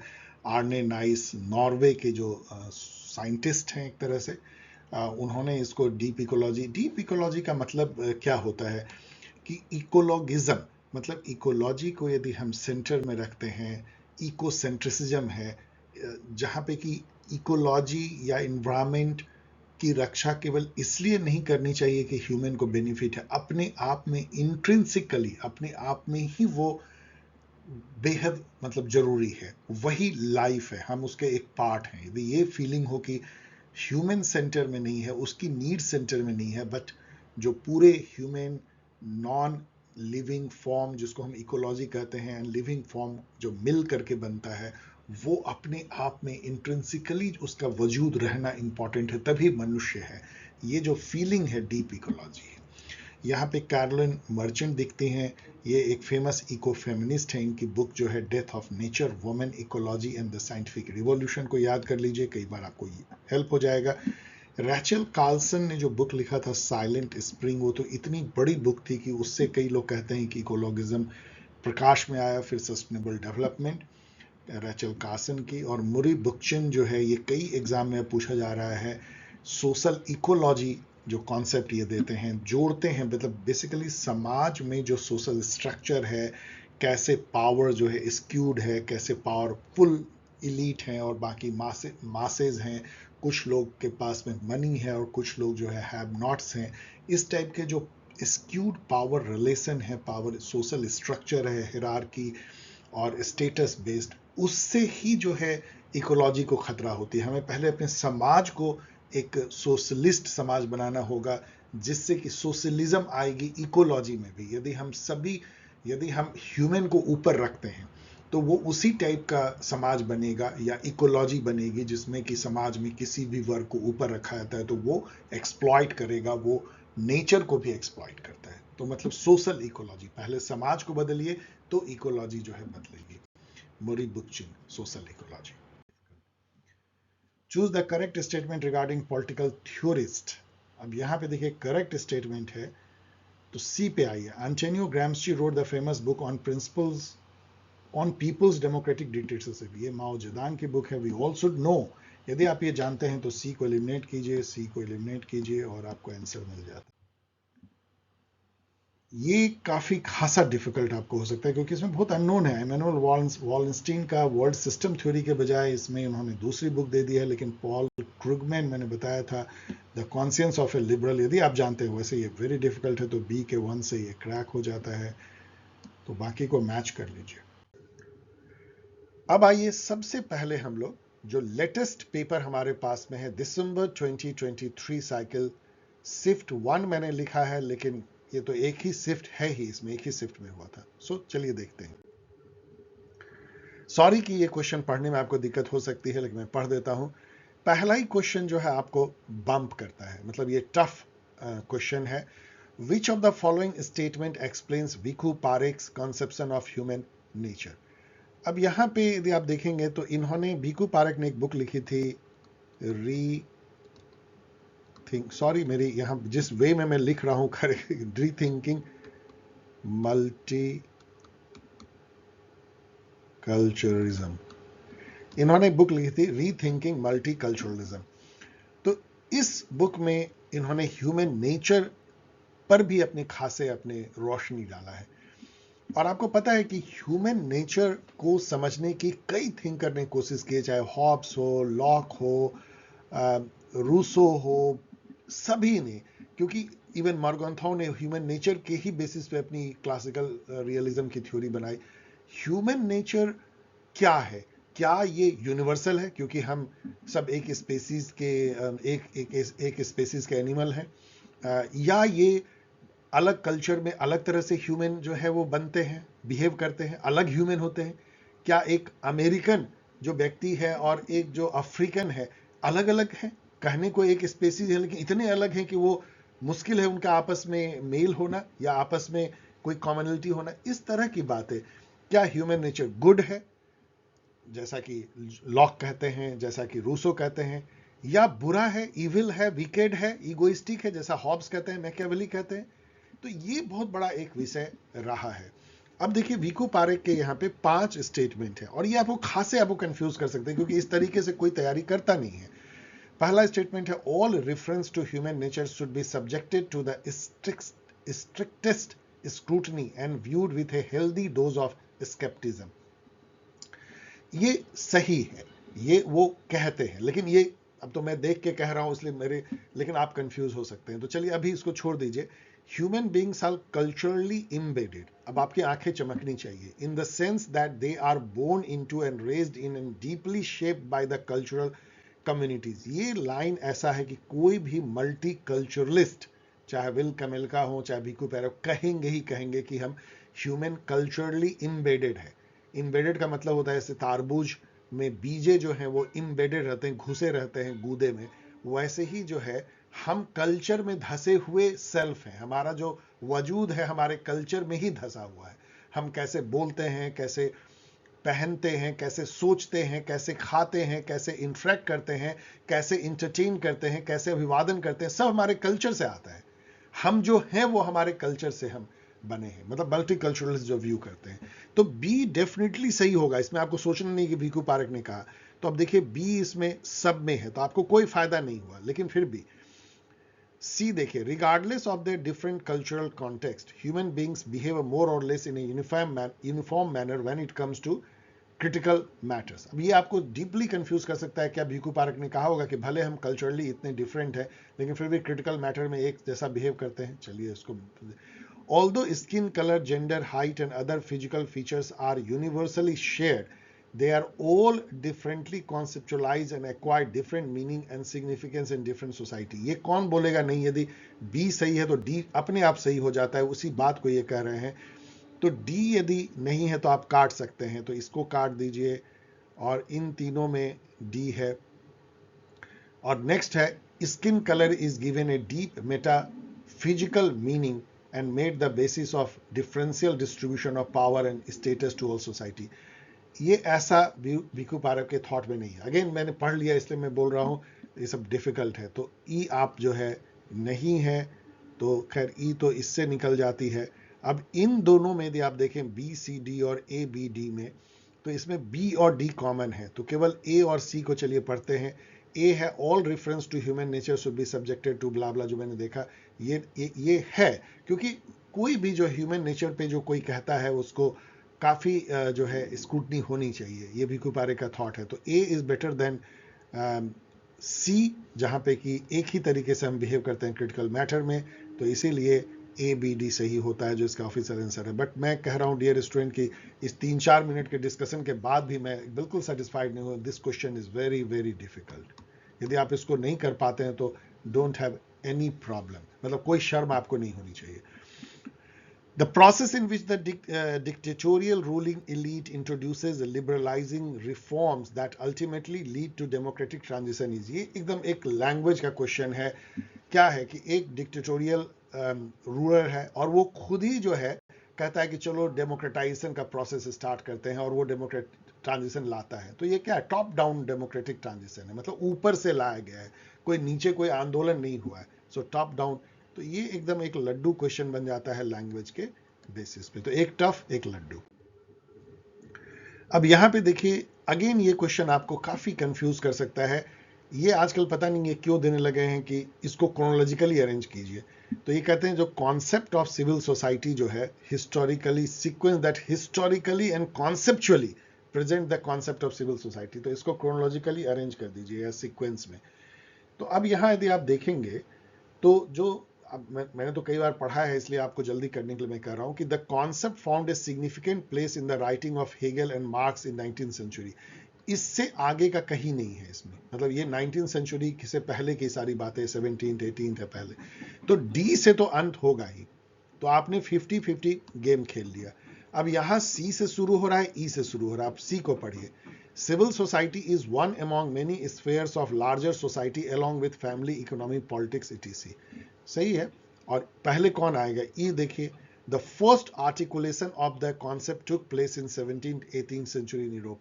तो देख के लगता है कि ये बेहतर जनरल लाइन है, तो सी से शुरुआत करना ठीक होगा। ये डिफाइन करता है सिविल सोसाइटी क्या है। फिर ई, फिर उसके बाद सी यदि आएगा तो ए आएगा। It can be understood as a, अब फिर उसको एक्सप्लेन करता है collective entity that springs from society and exist for specific and limited purpose. फिर उसके बाद ई आता है कि फर्स्ट आर्टिकुलेशन कब हुआ। फिर बी आता है the concept was part of the economic and political liberalism that arrows from John Locke and was celebrated by Scottish enlightenment. और फिर फाइनली डी आता है। तो ये सही है। तो आप इसको गेस कर सकते हैं, लेकिन ऑफ कोर्स बहुत वेग है। मैं तो कई बार पढ़ने के बाद कर रहा हूं तो आपको लगता होगा कि इतना आसान नहीं होगा एग्जामिनेशन में। तो ये भी डिफिकल्ट है, लेकिन ठीक है, डूएबल। क्योंकि 50-50 तो आप तुरंत खेल लेते हैं। 50-50 में तो कोई इशू ही नहीं, एक झटके में आप खेल सकते हैं। अब यहां पे इन्होंने जो है बहुत सारे टाइपो एरर की जो इनकी है उसमें से एक सीरीज में ये भी है। यहां डेमोक्रेसी के बजाय कल्चर होना चाहिए था। पता नहीं डेमोक्रेसी क्यों इन लिखा है, सारे कल्चर पे। Find out the correct one with regard to constructivist argument. Constructivism क्या होती है जो यहाँ पे लिखा हुआ है? Constructivism argument treats culture as something that is constructed, socially constructed or invented rather than inherited, or it is objective। ऐसा तो सब कुछ कंस्ट्रक्टिविस्ट का मतलब है कि सारा जो हमारे जिन चीज को हम मानते हैं कि ये नॉलेज है, ये ऑब्जेक्टिव है, ये सब सोशल कंस्ट्रक्शन है। मतलब हम कम्युनिकेशन से, बातचीत से गढ़ते हैं उन चीजों को। कोई गिवन नहीं होता है। जो मायने हम देना चाहते हैं वो मायने हम देते हैं आपस में एक कंस्ट्रक्शन से। मतलब सोशल कंस्ट्रक्शन कैसे होती है? लैंग्वेज से, स्पीच से, कम्युनिकेशन से, डिस्कोर्स से। तो ये कंस्ट्रक्टिविस्ट आर्गुमेंट है। तो आप देखेंगे तो सी तो जरूर होना चाहिए, और यहां पे नहीं होना चाहिए। Constructivist argument treats culture as something that is objective and inherited. कभी नहीं। यदि ऐसा हो तो वो तो कंस्ट्रक्टिविज्म है ही नहीं। तब हमने कंस्ट्रक्ट क्या किया? ये तो ए और सी बिल्कुल काटता है एक दूसरे को। तो सी सही है, ए गलत। तो ए नहीं होना चाहिए, तो ए नहीं होना चाहिए, और सी जरूर होना चाहिए। तो ये दो आपने तुरंत 50-50% खेल लिया। इसमें देखें डी, सी, बी और सी, डी। तो सी और डी तो दोनों में कॉमन है, केवल बी को चलिए पढ़ते हैं। बी है constructivist argument states that culture exist prior to, पहले, and remains unchanged by political interaction. फिर अगेन कैसे?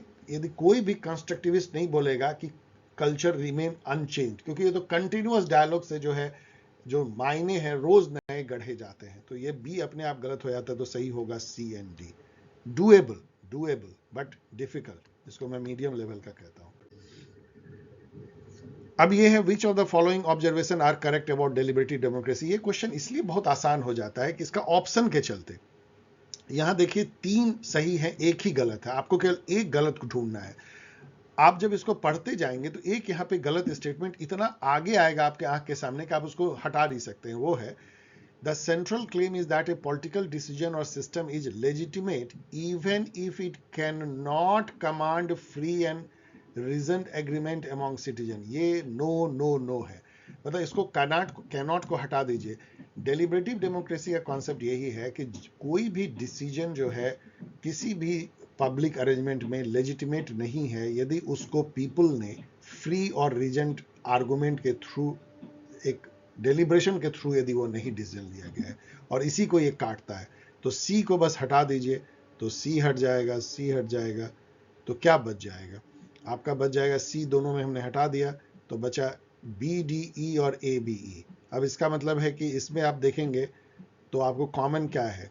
बी और ई कॉमन है, तो ए और डी चलिए देखते हैं. बी और ई, बी और ई, तो ए वर्सेस डी. तो ए है deliberative democracy describe a normative ideal in which free and equal citizen publicly exchange reason with one another. ए इतना सही है कि इसको आप काट ही नहीं सकते, डी पढ़ने की भी जरूरत नहीं है, लेकिन फिर भी डी देखिए क्या है, इसलिए ज्यादा चांस है कि ए वाला सही होगा. डी देखिए क्या है.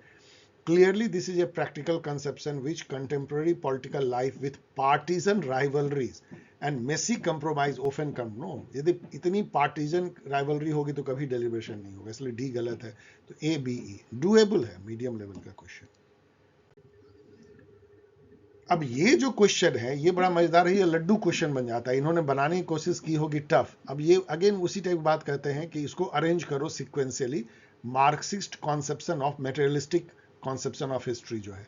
लेकिन उन्होंने क्या आसान कर दिया, बी नंबर ऑप्शन में फाइनली लिखते हैं ये पहला तो, और दूसरा लिखते हैं कि the proletariat abolishes itself, abolishes all class distinctions and class antagonism and also abolishes the state. तो कैसा समाज बन जाता है? क्लासलेस, स्टेटलेस, प्रॉपर्टीलेस, जो फाइनल जो है फॉर्म ऑफ मार्क्सिस्ट थॉट है या समाज, उसको कम्युनिज्म वो कहते हैं. इससे आगे क्या?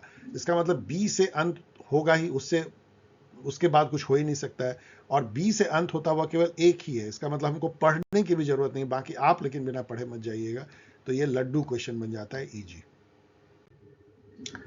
Find out the different waves of democratic transition given below in ascending order. Again ये एक लड्डू क्वेश्चन बनता है. वैसे तो ये हटिंगटन की जो थर्ड वेव है डेमोक्रेटाइजेशन, उससे ये लिया गया है, उससे आपको कोई मतलब भी नहीं है. देखिए क्या पहले क्या आएगा, फर्स्ट वेव आएगा, फिर उसके बाद रिवर्स फर्स्ट वेव, फिर सेकेंड वेव आएगा, फिर रिवर्स सेकेंड वेव, और फिर थर्ड वेव. इसको कौन कहेगा? जिसका मतलब फर्स्ट क्या होगा, बी से शुरुआत होगी, और बी से शुरुआत होते हुए केवल एक है. कैन यू बिलीव दिस कि इससे आसान कुछ हो सकता है? लड्डू. Who among the following thinker is not associated with feminist theory. ये भी लड्डू क्वेश्चन है, क्योंकि आप थोड़ा बहुत मार्था नॉसबॉम से कंफ्यूज कर सकते हैं, लेकिन उनकी जो कैपेबिलिटी अप्रोच है वो डेफिनेटली फेमिनिस्ट और बहुत ही बड़ी फेमिनिस्ट थिंकर हैं. वो कई तरीके से कैरोल पैटमैन जो कि पार्टिसिपेटिव डेमोक्रेसी की बात करती हैं, जूडिथ बटलर जो जेंडर ट्रबल लिखती हैं, और जो कि जेंडर को एक तरह से परफॉर्मेटिविटी से कंपेयर करती हैं. तो ये तीनों बहुत ही फेमस हैं. सुजान सोनटंग के बारे में लिखा है, उन्होंने एक राइटर हैं, तो ये तो ऑड वन आउट हो जाता है. आसान क्वेश्चन, लड्डू क्वेश्चन.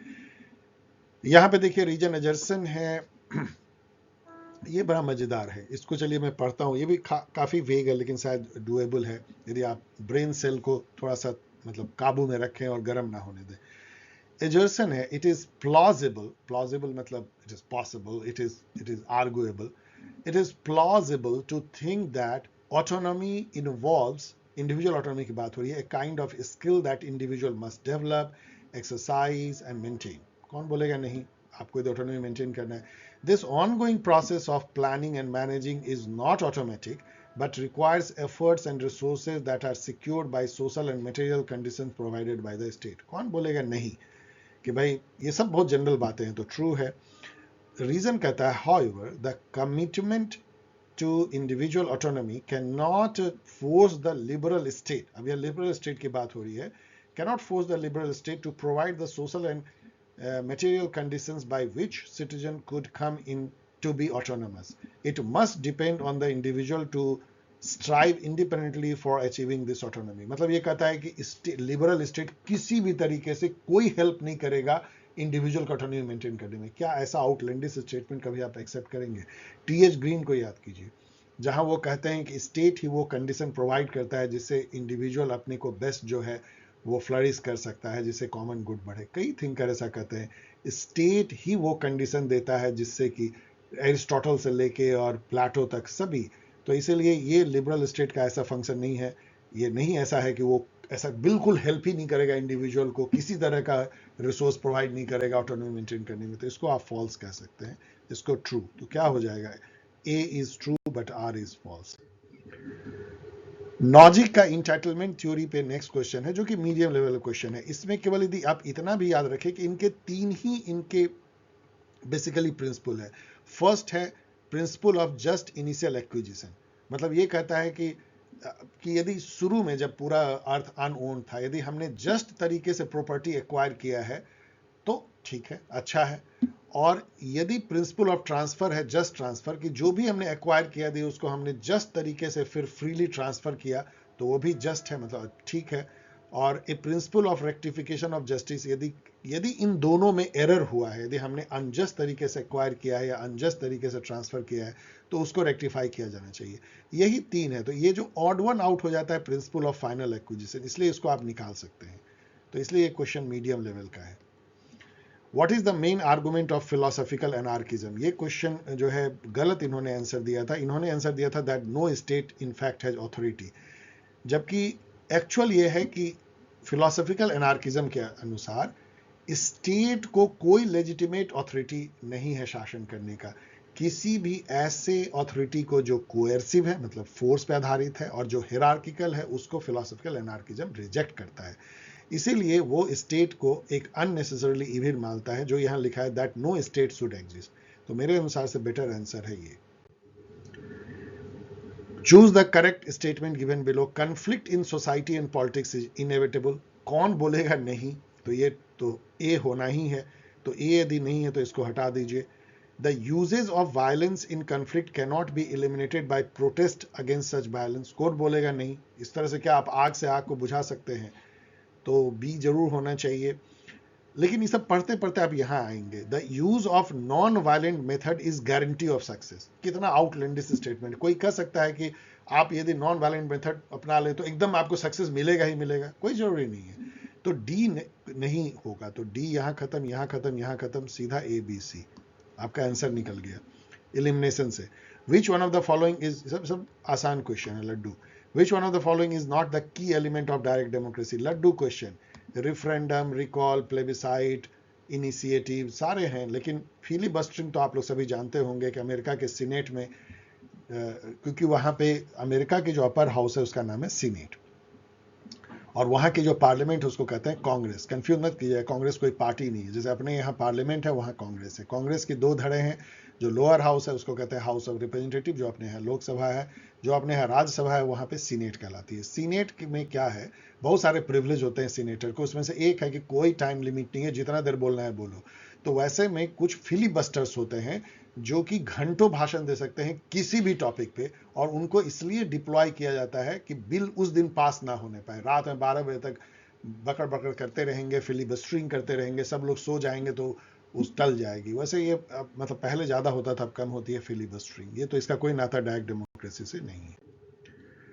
अब यहाँ पे जो मैच करना है, इसमें भी इन्होंने एरर किया ऑफिशियल आंसर देने में। देखिए मैं जल्दी कट शॉर्ट कर रहा हूं कि आप और कोई ऑप्शन दे नहीं पाएंगे 4 के अलावा। और 4 में क्या है कि लिबरलिज्म जो है ये moral concern for one another as free and equal citizen, ये तो बिल्कुल सही है, तो ए का 3। और जो लिबरल नेशनलिज्म है वो shared nationality based on common history language, ये बिल्कुल सही है। लेकिन उसके बाद इन्होंने जस्ट पलट दिया है। जो मल्टीकल्चरलिज्म या डिफरेंस थ्योरी ये होगा कि there is no need for member to share a common culture history, ऐसा कोई जरूरी, सब अलग अलग अपना मेंटेन कर सकते हैं। और कम्युनिटेरियनिज्म बोलेंगे shared understanding and common meaning based on shared history culture, इसको इन्होंने पलट दिया, इसलिए ये गलत हो गया है। Which of the following argument can we associate with the right wing political forces? Right और लेफ्ट विंग जो पॉलिटिकल फोर्सेज हैं स्पेक्ट्रम के, वो राइट विंग जनरली ज़्यादा कंजर्वेटिव होते हैं। इकोनॉमिक मामले में जो है वो बहुत लिबरल होते हैं, लेकिन सोशल मामले में, सोशियो कल्चरल मामले में कंजर्वेटिव। वो ट्रेडिशन, ऑथोरिटी, इन सब को, परंपरा, इसको बनाए रखना चाहते हैं। तो राइट विंग जो है वो लिबर्टेरियन थॉट को भी दर्शाता है। मतलब इकोनॉमी में वो इतने ज़्यादा वो क्लासिकल लिबरलिज्म को अपनाते हैं कि स्टेट एकदम मिनिमल होना चाहिए, नाइट वॉचमैन होना चाहिए, डिस्ट्रीब्यूटिव जस्टिस नहीं होनी चाहिए, वेलफेयरिज्म नहीं होना चाहिए, इवन टैक्स भी नहीं लगना चाहिए, प्रोग्रेसिव टैक्सेशन तो बिल्कुल नहीं। मतलब अमीर से टैक्स लो, गरीब में बांटो, नो नो नो।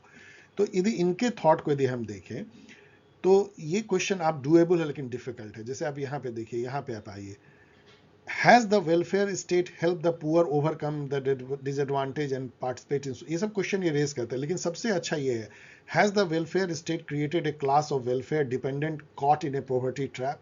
ये राइट विंग लिबर्टेरियन थॉट का क्रैक्स है कि यदि आप फ्री अनाज दोगे, फ्री बी दोगे, फ्री डैश दोगे, फ्री बिजली दोगे, तो एक आप वेलफेयर डिपेंडेंट क्लास को तैयार करते हो जो कि हमेशा पॉवर्टी में फंसा रहेगा और आपसे वो बस फ्रीबी की आशा करेगा।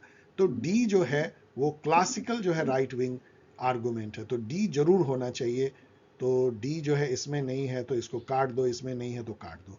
अब इन दोनों में देखो कि ए डी ई और ए बी डी में ए और डी दोनों में कॉमन है, तो बस बी और ई के बीच में एक चुन लेना है, बी वर्सेज ई। अब बी है, are we helping the victim of unequal circumstances if we redistribute money to the poor, yes, ये क्वेश्चन पूछ सकते हैं। और ई है, are the sources of social ills like poverty, homelessness, high school drop out, blah blah are so complex that state attempts to solve them will generally fail and often worsen the problem। अब ये shutter कहता है कि ई better statement है B से। क्या बोले, ये इतना कंफ्यूजिंग है कि बस आप गॉड का नाम लेके एक पे टिक मार दो। इन्होंने जो है बी को सही माना, सॉरी ई को सही माना है, तो ये हो जाएगा ए डी ई। लेकिन डिफिकल्ट गेस करना, 50-50 तो बहुत आसान। Who among the following thinkers are associated with participatory democracy, ये क्वेश्चन इन्होंने गलत कर दिया था क्योंकि कैरोल पैटमैन हैं, बेंजामिन बार्बर हैं, जुर्गन हबरमास हैं, सीबी मैकफरसन है। लेकिन उन्होंने जुर्गन हबरमास को खत्म कर दिया क्योंकि 3 ही सही है, तो ये क्वेश्चन किसी तरीके से सॉल्व हो ही नहीं सकता। लेकिन आप जान लीजिए कि ये सब पार्टिसिपेटिव डेमोक्रेसी के समर्थक हैं। The theory that argues countries are more likely to both become democratic and to stay democratic as they develop economically, मतलब जितना इकोनॉमिकली होगा उतना ही डेमोक्रेटिक होगा। सैमुअल मार्टिन लिप्सेट भी ऐसा कहते हैं। और ये थॉट को ना आप केवल एलिमिनेट कर सकते हैं, डिपेंडेंसी थ्योरी से कोई नाता नहीं है, वर्ल्ड सिस्टम थ्योरी तो उसी का पार्ट है, थ्योरी ऑफ अंडर डेवलपमेंट ये नहीं है। तो एक ही बचता है, क्लासिकल मॉडर्नाइजेशन थ्योरी ऐसा कहती है। बस आप इसको एलिमिनेट करके आप इसको बना सकते हैं।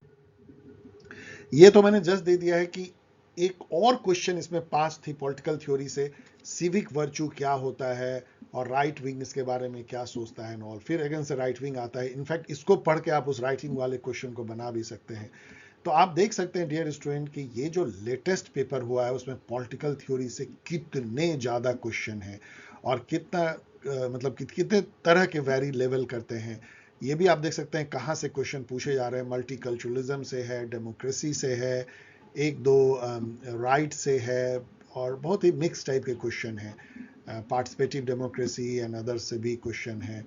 आप इसको और एनालाइज कर सकते हो कहाँ से क्वेश्चन आ रहे हैं, किस लेवल के। आपने ये भी देखा होगा कि करीब 70% क्वेश्चन डूएबल है, 50% क्वेश्चन ईजी है और करीब 20% क्वेश्चन जो है वो टफ या अर्बिट है। तो चलिए अब हम लोग आगे बढ़ते हैं, बाकी 4 पेपर को देखते हैं जहां इतने क्वेश्चन नहीं है जितने कि अभी आपने देखे।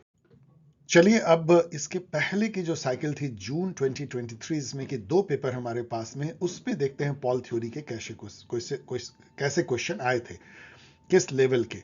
अब यहाँ एक बात और ध्यान दीजिए कि जो पिछला अभी हमने जो दिसंबर साइकिल को एनालाइज किया उसमें 16 क्वेश्चन तो मेन थे और फिर 5 क्वेश्चन जो है और पैराग्राफ में थे, तो 21 क्वेश्चन पॉलिटिकल थ्योरी से। तो आप समझ सकते हैं कि पेपर थोड़ा कॉन्सेप्चुअल के तरफ जा रहा है जिसमें कि पॉलिटिकल थ्योरी की वैल्यू बढ़ रही है। वैसे अदरवाइज जो दिसंबर की पेपर बहुत फैक्चुअल थी, लेकिन पॉलिटिकल थ्योरी ने उसको कॉन्सेप्चुअल रूप दिया। जून 2023 के चलिए शिफ्ट 1 के पेपर को देखते हैं। इसमें पहला क्वेश्चन था which of the following figure are related to normative tradition of political theory. ये क्वेश्चन आपको टफ लग सकता है, लेकिन एक आपको जान बचाता है इसमें, 2 लोग, एक एरिक वॉगलिन और एक रॉबर्ट डहल। क्योंकि एरिक वॉगलिन जो है वो एक बहुत बड़े पिलर थे नॉर्मेटिव पॉलिटिकल थ्योरी को रिवाइव करने का 20th सेंचुरी में। उसको उन्होंने काफी खासा रिवाइव किया था, जबकि एक तरह से demise of normative political theory declare कर दिया गया था लैसलेट और Riemer and many other, David Easton, इन सब के द्वारा। और रॉबर्ट दहल जो है, तो इसलिए आप एरिक वॉगलिन को तो आप रिलेटेड टू नॉर्मेटिव मान सकते हैं, तो बी जहां होगा वहां होगा, बी इसमें नहीं है, इसमें नहीं है। तो यहाँ पे इन दोनों में देखिए आप जो है 50-50 खेल लेते हैं, और यहाँ ए बी कॉमन है तो केवल सी डी देखना है। अब सी और डी में कोई भी बोलेगा रॉबर्ट डहल, जिसने थोड़ा भी पॉलिटिकल साइंस पढ़ा है, कि डहल जो है काफ़ी इंपेरिकल वे में चीज़ों को देखते हैं, तो वो नॉर्मेटिव पॉलिटिकल थ्योरी से जुड़े हुए ना होकर इंपेरिकल पॉलिटिकल थ्योरी से जुड़े होते हैं। वैसे उनके थॉट में कुछ नॉर्मेटिविज्म भी है, लेकिन वो essentially empirical political theory Dahl उसके लिए जाने जाते हैं, प्लुरलिस्ट, और उन्होंने काफ़ी इंपेरिकल वे में फैक्ट ऑब्जर्वेशन के बेसिस पे अपनी जितनी भी थ्योराइज की है, पॉलीआर्ची हो, चाहे प्लुरलिज्म हो, चाहे पावर का कॉन्सेप्ट हो, डिसीजन मेकिंग हो, सब उन्होंने इंपेरिकल वे में किया है। तो रॉबर्ट डहल जो है वो नहीं हो सकते हैं, चूंकि इसमें सी है, ये रॉबर्ट डहल है, तो ए बी डी, इससे आपको ये क्वेश्चन सॉल्व हो जाता है। यहाँ पढ़ लीजिएगा। तो इसलिए मीडियम लेवल का क्वेश्चन है, who among the following dismiss the idea of natural right as rhetorical nonsense. Rhetorical मतलब, रेटोरिक्स मतलब होता है जो आप ऐसा बोलते हैं जैसे कोई मीनिंग नहीं होता, केवल आप लुभाने के लिए जो नारे, जो जुमला कह सकते हैं, उस टाइप का रेटोरिकल होता है। तो रेटोरिकल नॉनसेंस है। अब देखिए, नॉनसेंस बिल्ट ऑन स्टिल्ट जो है, ये इतना फेमस है, नेचुरल राइट को बेंथम कहते हैं, कि आप कभी भूल नहीं सकते, इसलिए ये क्वेश्चन लड्डू क्वेश्चन बन जाता है, जेरेमी बेंथम। यहाँ पे हर्बर्ट स्पेंसर है, तो क्यों ना ये जान ले कि हर्बर्ट स्पेंसर सोशल डार्विनिज्म के लिए जाने जाते हैं। इसका मतलब ये होता है कि जैसे बायोलॉजिकल एक डार्विनिज्म है कि survival of the fittest in the species, उसी तरीके से सोशल या सोसाइटी में जो फिटेस्ट इंडिविजुअल होता है, या पूरे दुनिया के डिफरेंट कल्चर में जो फिटेस्ट कल्चर होता है वही सर्वाइव करता है, बाकी जो अनफिट होते हैं वो एक्सटिंक्ट हो जाते हैं। तो ये जो सोशल डार्विनिज्म जो काफी कंट्रोवर्शियल भी हो गया, उसको देने वाले हर्बर्ट स्पेंसर थे। Which among the following is the role of representative according to John Wahlke? अब आपको जॉन वाहल्के सुन के लगेगा ये तो क्वेश्चन में नहीं जानता। डियर स्टूडेंट, जब भी ऐसा क्वेश्चन आए तो आप इसको हटा दीजिए, आप केवल इसको पढ़िए, आप छोड़ दीजिए कि जॉन वाहल्के ने कहा था या किसी और ने कहा था, XYZ ने।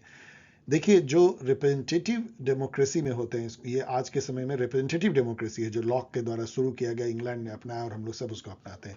उसमें रिप्रेजेंटेटिव का क्या रोल होता है? या तो वो डेलीगेट हो सकते हैं, या ट्रस्टी हो सकते हैं, या एक तरह का आपके डेप्यूटी हो सकते हैं। तो trustee, deputy role, facilitator, neutral role, district, state और कंट्री रोल, सब कुछ हो सकता है, लेकिन क्या कभी रिवोल्यूशनरी रोल होगा किसी रिप्रेजेंटेटिव का, कि आप उसको चुन के भेजो और वो रिवोल्यूशनरी हो जाए? तो ये आप इसको ऐसी कॉमन सेंस से निकाल सकते हैं। तो ए बी सी जो है सीधा आप चुन सकते हैं, इसलिए ये क्वेश्चन बहुत ही खासा आसान है। अब यहाँ पे आइए, ये भी क्वेश्चन बहुत आसान है। The function of state according to individualism. Individualism जो है वो इंडिविजुअल ऑटोनॉमी और इंडिपेंडेंस पे बेस्ड है, जहाँ स्टेट को मिनिमल होना चाहिए, जो जो जो केवल उसकी रक्षा करे, लॉ एंड ऑर्डर मेंटेन करे, एक कम्युनिकेशन ओवरऑल मेंटेन करें, लाइक दैट। तो स्टेट का क्या रोल होना चाहिए? The protection of state against foreign aggression हो सकता है, द प्रोटेक्शन ऑफ प्रॉपर्टी होना है, प्राइवेट प्रॉपर्टी को इंडिविजुअलिज्म में काफी खासा ध्यान दिया जाता है, सैक्रोसेंक्ट माना जाता है। Protection of individual against epidemics, चलिए इसको छोड़िए। Protection of individual life, liberty, property तो होगा ही। डिस्ट्रीब्यूशन ऑफ प्रॉपर्टी, आपको मिल गया वो जो खोज रहे थे, ये नो नो नो। तो ई तो कभी नहीं होगा, ई। और देखिए कैसे ये सॉल्व हो जाता है, एलिमिनेशन टेक्निक। ये जो है क्वेश्चन खासा आपको अरबिट है, क्योंकि इसमें से कुछ भी आपको समझ में नहीं आएगा कि ये किसने लिखा है, क्योंकि ये कोई बहुत नॉर्मल बुक नहीं, इसलिए मैंने सीधा दे दिया है 4 नंबर ऑप्शन। लेकिन आप एक बार पढ़ लीजिए, आगे यदि कभी आए तो आपको बहुत फायदा हो जाएगा, क्योंकि बहुत अच्छे बुक हैं इसमें, बहुत इंपॉर्टेंट बुक है। थिंकर्स भी इंपॉर्टेंट, लेकिन थोड़े छुपे हुए हैं। Who among the following said the concept of citizenship has gone out of fashion among political thinker? Again ये क्वेश्चन इतना आर्बिट है, कैसे कोई जान सकता है कि ये वैन गुन्स्टर्न ने कहा है? ये तो बस ठीक है, मैंने दे दिया, अब इस पर मैंने रिसर्च भी नहीं किया। ये दोनों जो हैं आर्बिट पूरे स्लाइड हो गई। यहाँ ये who among the following rejected the claim of universal sisterhood? क्या था यूनिवर्सल सिस्टरहुड? मतलब ये था कि दुनिया की जो सभी औरतें हैं उनकी समस्या एक है, जेंडर पैट्रियार्की, जेंडर डिवीजन और किस तरह से समाज उनको जो है मार्जिनलाइज करता है, कैसे प्राइवेट और पर्सनल डोमेन को जो है पब्लिक डोमेन से अलग करके उनको कन्फाइन कर दिया गया, कैसे उनको पब्लिक डोमेन में एंट्री नहीं करने दी गई और एंट्री दी भी गई तो इक्वालिटी नहीं दी गई, लाइक दैट ब्ला ब्ला। तो यूनिवर्सल सिस्टरहुड को जो है ब्लैक फेमिनिस्ट जो है काटती है।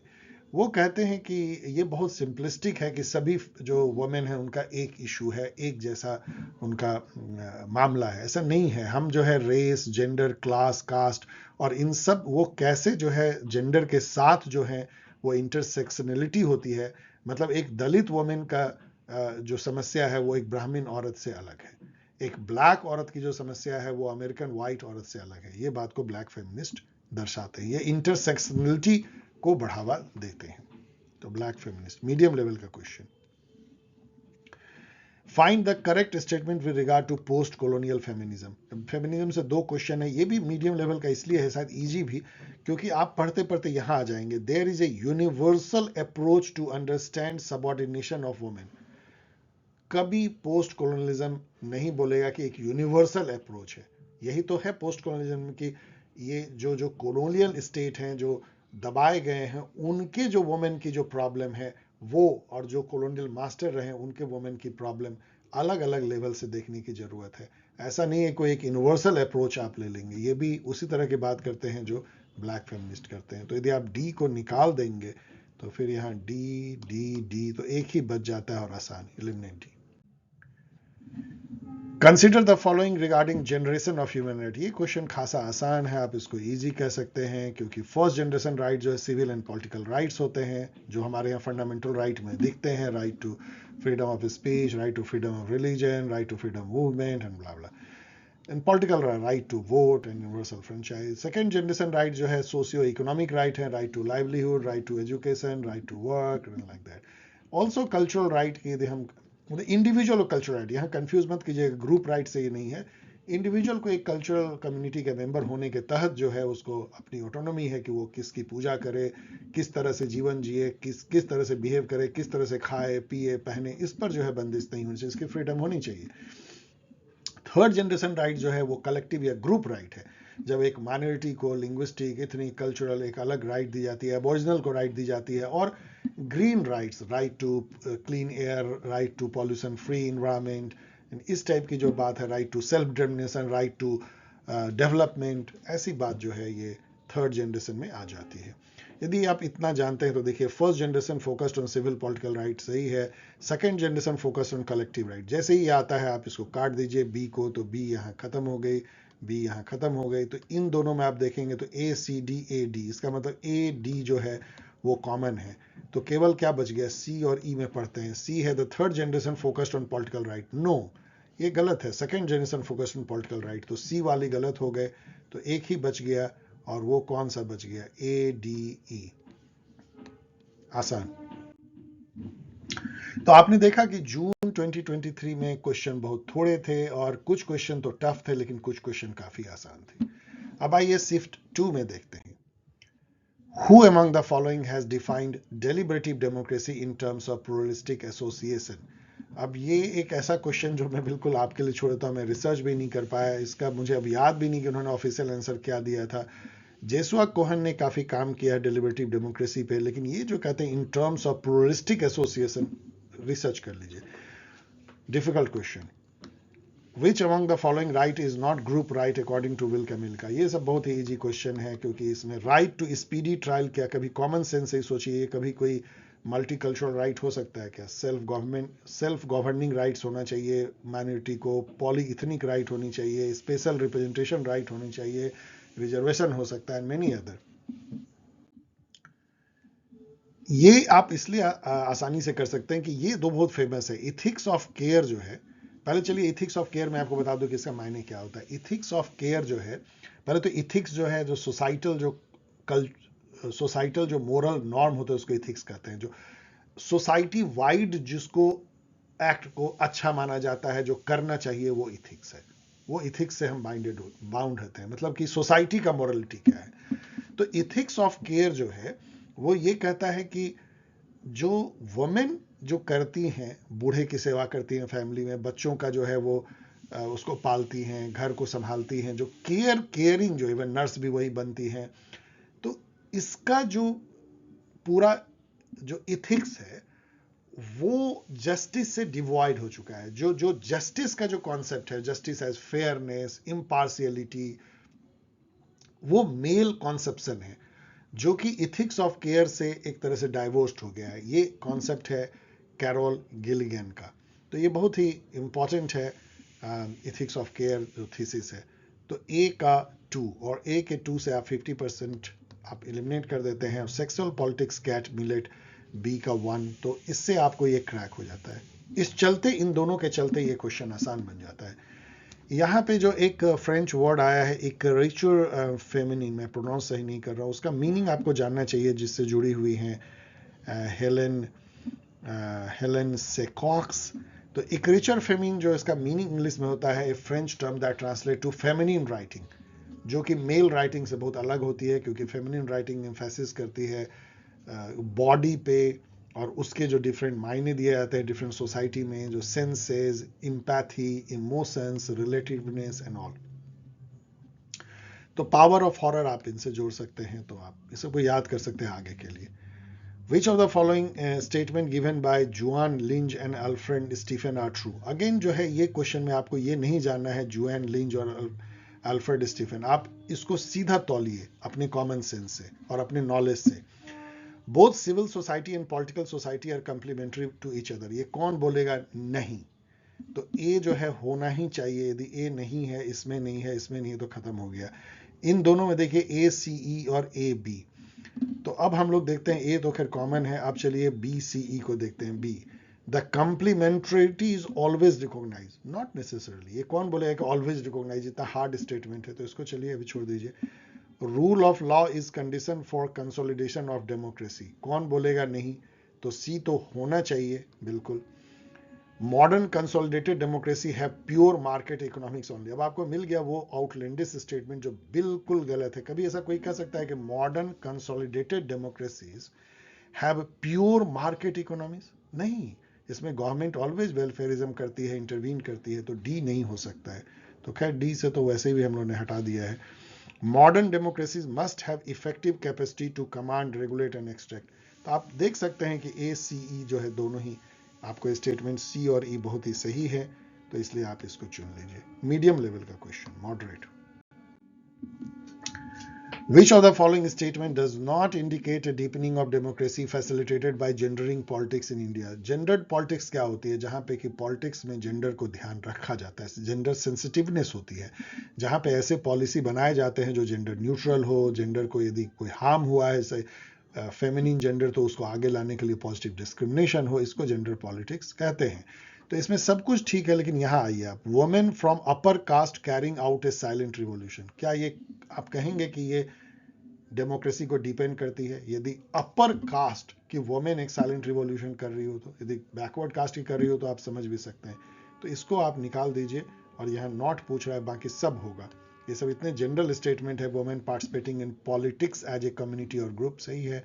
Articulation of political voice of women, सही है। Women getting involve in the public sphere, सही है। लेकिन 3 जो है आउटलैंडिश स्टेटमेंट है, या कह लीजिए एक तरह से ऑड वन आउट है। Chronologically arrange the following books in order of publication year, ये थोड़ा आपको परेशान कर सकता है। इसकी जो इसकी चलिए मैं मतलब मैंने दे दिया है, क्योंकि इतनी इंपॉर्टेंट बुक है, लिबर्टी आफ्टर फ्रीडम। तो ये तो रोहन अल्वा ने भी हाल में लिखा है। ये जो है article 21 due process and constitution of India, उसमें कैसे इंश्राइंड है। आर्टिकल 21 कैसे लिबर्टी ऑफ लाइफ देता है, पर्सनल लिबर्टी देती है, उस पर ये बुक है। तो ये तो सबसे बाद में लिखी गई है। तो लिबर्टी आफ्टर फ्रीडम, तो ए से अंत होता हुआ केवल एक ही है, लेकिन आप जानना इसको बहुत डिफिकल्ट है। लेकिन क्या आप जान सकते हैं कि कॉन्स्टिट्यूशन ऑफ लिबर्टी जो है फ्रेडरिक हयाक ने लिखा है? ये आप जरूर जान सकते हैं कि फ्रेडरिक हयाक ने जो लिखा होगा वो डेफिनेटली इसिया बर्लिन के बाद लिखा होगा। इसिया बर्लिन 1800 कुछ में लिख रहे होते हैं, और ये 19th सेंचुरी के बाद लिखे होते हैं फ्रेडरिक हयाक। ये तो 80 तक लिखते रहते हैं।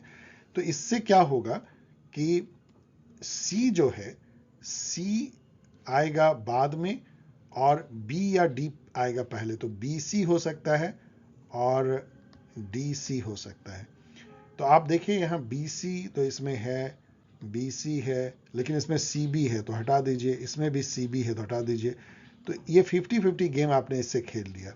अब यहाँ देखिए DC होना चाहिए और इसमें CD है, तो हो दोनों में CD है। ओके, पहले D होना चाहिए फिर C होना चाहिए, और इसमें CD है, इसमें CD है। ओके, तो BCDA, तो B तो 4 essay on liberty है, C is constitution liberty, D is 2 concept। Check कर लीजिए, I think I don't know ये कैसे हो सकता है। A से अंत होता हुआ D is fine, C check कर लीजिए, मुझे कुछ कंफ्यूजन लग रहा है इसमें। एशिया बर्लिन की 4 essay on liberty and 2 essay कैसे 19th सेंचुरी में हो सकता है, जस्ट चेक इट। ये मुझे, अब मैं क्वेश्चन मार्क कर रहा हूँ, इसको देख लीजिए। Who among the following thinkers is an advocate of cosmopolitan democracy? Of course, Immanuel Kant। इनकी जो perpetual peace है, philosophical sketch जो इमानुअल कांत की है वो अच्छा चलिए मैं बैक क्वेश्चन में जाता हूँ। हो सकता है कि इसे आप बर्लिन, मैं जो टाइमलाइन दे रहा हूँ वो शायद मैं मेमोरी से दे रहा हूँ, हो सकता है कि वो भी 19th सेंचुरी के बीच में लिख रहे हो, तो आप चेक कर लीजिएगा इसे बर्लिन ने कब लिखा है। इन दैट केस जो है वो उसको अरेंज कर लीजिएगा। Who among the following thinkers is an advocate of cosmopolitan democracy? Of course, Immanuel Kant, जिनकी परपेचुअल पीस है, फिलोसॉफिकल स्केच जो है वो कॉस्मोपॉलिटन डेमोक्रेसी की बात करती है। कॉस्मोपॉलिटन डेमोक्रेसी क्या होती है? जहाँ पे कि एक विश्व बंधुत्व की बात होती है, वसुधैव कुटुंबकम की बात होती है, वर्ल्ड सिटीजन की बात होती है, जहाँ पे कि ये नहीं कि आपने जो है यदि ये जमीन घेर लिया तो अमेरिका हो गई, इंडिया हो गई, यूरोप हो गया, लाइक नहीं। हर व्यक्ति जो है वो वर्ल्ड का सिटीजन है, उसके पूरी दुनिया में जो है उसकी पहुंच होनी चाहिए, कहीं भी घूम सकते हैं, कहीं जा सकते हैं। और जो डेमोक्रेसी है वो पीपल पर आधारित हो, ना कि नेशन और स्टेट और वो उसके इंटरमीडिएरी के रूप में हो। पीपल और कम्युनिटी खुद जो है ग्लोबल लेवल पे आए, डिलिब्रेट करे, डिस्कस करे और डेमोक्रेटिक व्यवस्था बनाए। कांत। ओके, अब हम लोग जो है डिस्कस करते हैं लास्ट 2 पेपर जो सबसे पुराने हैं, जो वैसे तो दिसंबर 2022 साइकिल के हैं, लेकिन ये मार्च 2023 में ये पेपर हुआ था। तो चलिए उसके शिफ्ट 1 को अब हम लोग देखते हैं। First question, let us see, a democracy is more than a form of government, it is a mode of associated living. In fact इसके आगे भी लाइन है, वो आप पढ़ सकते हैं, नेट पे हर जगह मिलती है। ये जो लाइन है ये कई जगह अंबेडकर को एट्रीब्यूटेड है और कई जगह उनके जो गुरु जॉन ड्यूई, चूंकि यहाँ अंबेडकर नहीं है तो जॉन ड्यूई को आप मार सकते हैं, ठीक। जॉन ड्यूई के बारे में मैंने यहाँ पे लिखा है, he was a pragmatist, A kind of democracy के बहुत बड़े समर्थक, और कोलंबिया यूनिवर्सिटी में अंबेडकर के टीचर। तो मीडियम लेवल का क्वेश्चन है ये। Who among the following has used the term internal restrictions and external restrictions in the discourse of multiculturalism? ये क्वेश्चन टफ है लेकिन बहुत अच्छा है। इसमें विल कैमेलिका, जिन्होंने मल्टीकल्चरल सिटीजनशिप पे नाम की बुक लिखी है, उसमें वो एक लिबरल कॉन्सेप्ट ऑफ मल्टीकल्चरलिज्म देते हैं, जिसमें वो कहते हैं कि जो माइनॉरिटी के जो हक हैं वो 2 डायमेंशन में देखे जा सकते हैं। एक तो इंटरनल रेस्ट्रिक्शंस हैं कि उनको अपने ही ग्रुप में जो ओन डोमिनेंट मेंबर्स हैं उनसे बचाना है। आप देखिए कि यहाँ दलित यदि आप लेंगे तो कोई एक होमोजोनियस ग्रुप नहीं है, दलित में भी जो है बहुत अति पिछड़े हैं, और कुछ लोग जो गवर्नमेंट के रिजर्वेशन और पा करके काफ़ी आगे बढ़ गए हैं। अब उनके बीच में भी जो खाई है, तो जो बहुत उसमें से मार्जिनलाइज्ड और दबे कुचले लोग हैं, उनको अपने ही ग्रुप के जो समर्थ हैं या डोमिनेंट हैं उनसे भी बचाना जो ये भी जरूरी है, internal restrictions. And there should be of course external protection, जो कि उस एज ए होल उस माइनॉरिटी को जो मेजोरिटी से या लार्जर सोसाइटी से प्रोटेक्ट करता है। तो ये विल कैमिल का कहते हैं। ये थोड़ा सा आप, लेकिन मल्टीकल्चरलिज्म का नाम लेते ही यदि विल कैमिल का आए सबसे ज्यादा प्रोमिनेंट, तो इसको आप गेस भी कर सकते हैं। Which of the following statement are true in ecological approach? ये जो है आसान क्वेश्चन होना चाहिए, क्योंकि इसमें देखिए 2 गलत है या 1 गलत है। तो इकोलॉजी जो है ग्रीक रूट है, और अर्नेस्ट हैकल ने इसको क्वाइन किया। ये सब बहुत ही कॉमन इंफॉर्मेशन है जो आपको अधिकतर आप प्रैक्टिस यदि कर रही हो जिसे नेट के लिए, तो ये जरूर हो जाएगा। तो ए और बी जरूर होना चाहिए, और ए बी केवल एक ही ऑप्शन में। आप यहां गौर कीजिए कि सी इसके साथ ऐसे ही जुड़ जाता है। आपको जानने की जरूरत भी नहीं कि Andrew Dobson makes a distinction between environmentalism and ecologism. जरूर ऐसा ये सही होगा, क्योंकि ए बी के साथ ये सी ही जाता है और कुछ नहीं, तो आसान हो जाता है। Which of the following are functions of a political system. अब ये तो एक, चलिए ठीक है, पॉलिटिकल सिस्टम ये कह रहे हैं, क्या पॉलिटिकल पार्टी कहनी चाहिए? ठीक है, पॉलिटिकल सिस्टम भी कह सकते हैं इन सेंस। तो इसमें सब कुछ हो सकता है, लेकिन क्या आप पॉलिटिकल रिवॉल्यूशंस आप खोज सकते हैं क्या? तो और यदि दो ही चुनना है तो पॉलिटिकल डीके क्यों होगी फंक्शन ऑफ पॉलिटिकल सिस्टम, यदि वो डीके ही हो रहा है? तो ये इतना आसान हो जाता है क्वेश्चन, क्योंकि आपको दो ही सही करने हैं, तो बी और डी को आप काट देंगे, तो ए और सी बच जाएगा, socialization and recruitment. Which of the below mentioned factors lead to revolution in a political system? ये सब भी कॉमन सेंसिकल क्वेश्चन है। यदि आप यहां पे आइए कि strong desire for piece and incremental change, ये दोनों रिवॉल्यूशन को चेक करते हैं, दोनों ही समझ लीजिए, क्योंकि होल सोल चेंज को ही तो रिवॉल्यूशन कहते हैं। तो डी और ई को यदि आप एलिमिनेट कर दीजिए, तो इसमें डी ई है, इसमें डी है, इसमें ई है, तो आपको सीधा मिल गया आंसर। देखिए एलिमिनेशन कैसे काम करता है। यहां एजर्सन देखिए, in our time history is what which transform documents into monuments. And second है, the archaeology of knowledge discovers the intrinsic description of the monument. ये मुझे लगता है कि मिशेल फूको के किसी बुक से लिया गया है, परहैप्स आर्कियोलॉजी ऑफ नॉलेज से, जिसमें वो इस तरह की बात करते हैं जिसको कि एक्सप्लेन करना इतना आसान नहीं है। वो क्या कहना चाहते हैं? In our time history is that which transform documents into monuments. Monuments क्या होते हैं? जो कि एकदम एक खड़े हुए पेडेस्टल पे ऑब्जेक्टिव ट्रूथ, जिसको आप छू सकते हो, जिसका कि एकदम निश्चित, जिसका कि मापक है, जिसको डिटरमिन कर सकते हो, जैसे Taj Mahal.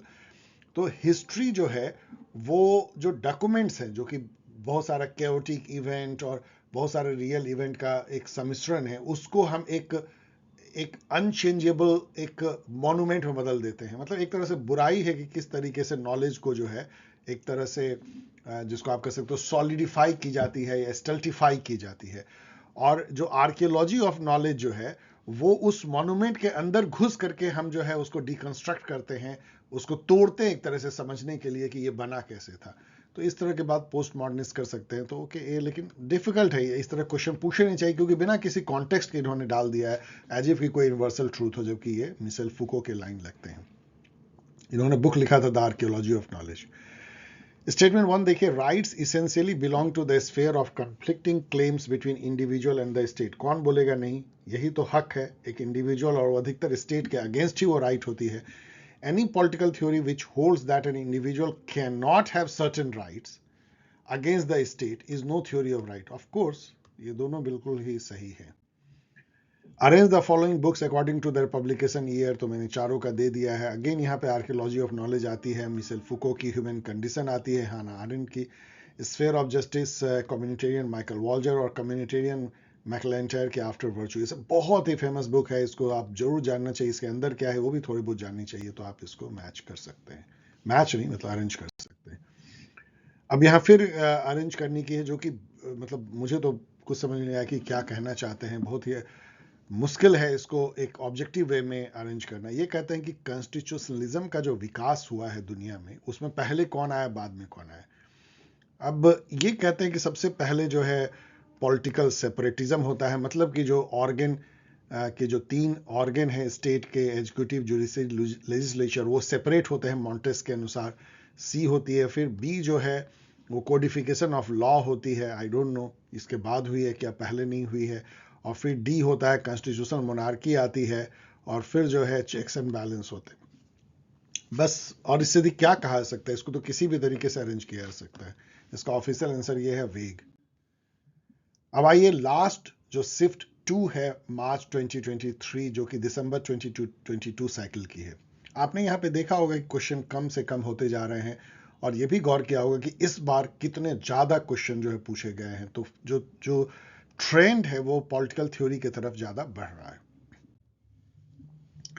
Rights are rights are what we may expect from others and others from us who said it. तो ये क्वेश्चन डिफिकल्ट है। ऑफ कोर्स मैंने मीडियम लिखा है, लेकिन मेरे अनुसार से अब मैं कह सकता हूँ कि ये डिफिकल्ट भी है, क्योंकि इस तरह की बात कौन कह सकता है। वैसे लास्ट की आपको पता है राइट्स के बारे में बहुत कुछ कहते हैं जो इस तरह की बात नहीं है। The state is known by the rights it maintain, इस टाइप की बात है। राइट्स वो कंडीशन है जिसके बगैर कोई अपना बेस्ट डेवलप नहीं कर सकता है। ग्रीन जो है राइट्स को भी moral development of individualism, common good से जोड़ते हैं। Legal theory of right and Plato तो इस टाइप की बात करते ही नहीं है राइट का, उनके यहाँ तो कोई हक ज़्यादा महत्व तो नहीं है और ड्यूटी बेस्ड सोसाइटी की है। तो हॉब हाउस ही बच जाते हैं। ऑफ कोर्स ये हॉब हाउस ही है। यहाँ पे मैंने इन सब लोगों ने जो कहा है, टी.एच. ग्रीन, हॉब हाउस, इन सब का मैंने लाइन दिया है आपके एक्स्ट्रा इन्फॉर्मेशन के लिए है। हॉब हाउस कहते हैं rights are what we may expect from others and others from us and all genuine rights are conditions of social welfare. तो ये उसी तरह की बात है कि आपको हक इसलिए नहीं मिलता है कि इंडिविजुअल का फायदा है, इससे सोसाइटी का फायदा है, कॉमन गुड होता है, जो कि टी.एच. ग्रीन भी कहते हैं। राइट इसलिए आपको मिलता है कि आप एक मोरली इवॉल्व्ड इंडिविजुअल बन सके जो सोसाइटल कॉमन गुड में कंट्रीब्यूट कर सके। Which of the following concept has not been used by C B. Macpherson. तो यहाँ पे नॉट जो है ये गलत हो गया है, इसको आप नॉट को हटा दीजिए, हैज बीन यूज्ड होगा। और ऐसे गलतियां जो है टाइपो एरर होती है। तो इसमें जो है एक केवल आप छोड़ दीजिए, कल्चरल डेमोक्रेसी। तो ये सारे developmental democracy, extractive capacity, power को उन्होंने डेवलपमेंटल वर्सेस एक्सट्रैक्टिव करार दिया था, एसोसिएशनल कैपेसिटी, क्योंकि सी.वी. मैकफर्सन जो है वो पार्टिसिपेटिव डेमोक्रेसी के भी समर्थक है, आप गेस कर सकते हैं। तो ये तीन इनका है, ये नहीं है, तो इसलिए ये इनवैलिड क्वेश्चन था, लेकिन नॉलेज देता है आपको। Which of the following concept J F. Lyotard is associated with. Lyotard जो है ये पोस्ट मॉडर्निस्ट हैं, पोस्ट मॉडर्निस्ट कंडीशन नाम की बुक भी लिखते हैं। और ये जो मेटा नैरेटिव है उसको डिबंक करते हैं, उसको रिजेक्ट करते हैं, इसके लिए जाने जाते हैं। तो यहाँ पे देखिए कम्युनिकेटिव रैशनैलिटी जो है इतना फेमस कॉन्सेप्ट है जूर्गन हैबरमास का। इनको हुर्गन हैबरमास भी ऐसे पढ़ा जाता है, जो कि फ्रैंकफर्ट स्कूल के क्रिटिकल थिंकर हैं। ये भी जो है पार्टिसिपेटरी डेमोक्रेसी के बहुत बड़े समर्थक हैं। और communicative rationality, communicative action theory, public real, इन सब की बातें करते हैं। तो इसको हटा दीजिए तो आपका जो है सवाल क्रैक हो जाता है। बाकी language game, a report on language, communication transparency, ये सब इनसे जुड़ी हुई है लॉयटार्ड्स। एजरसन है the ethics of care. Again ये तो मैंने एक्सप्लेन किया गिलिगन का। ओके, ethics of care जो फेमिनिस्ट एक कॉन्सेप्ट है, is a moral approach that is contrasted with justice. ये मैंने आपको एक्सप्लेन किया था कुछ समय पहले।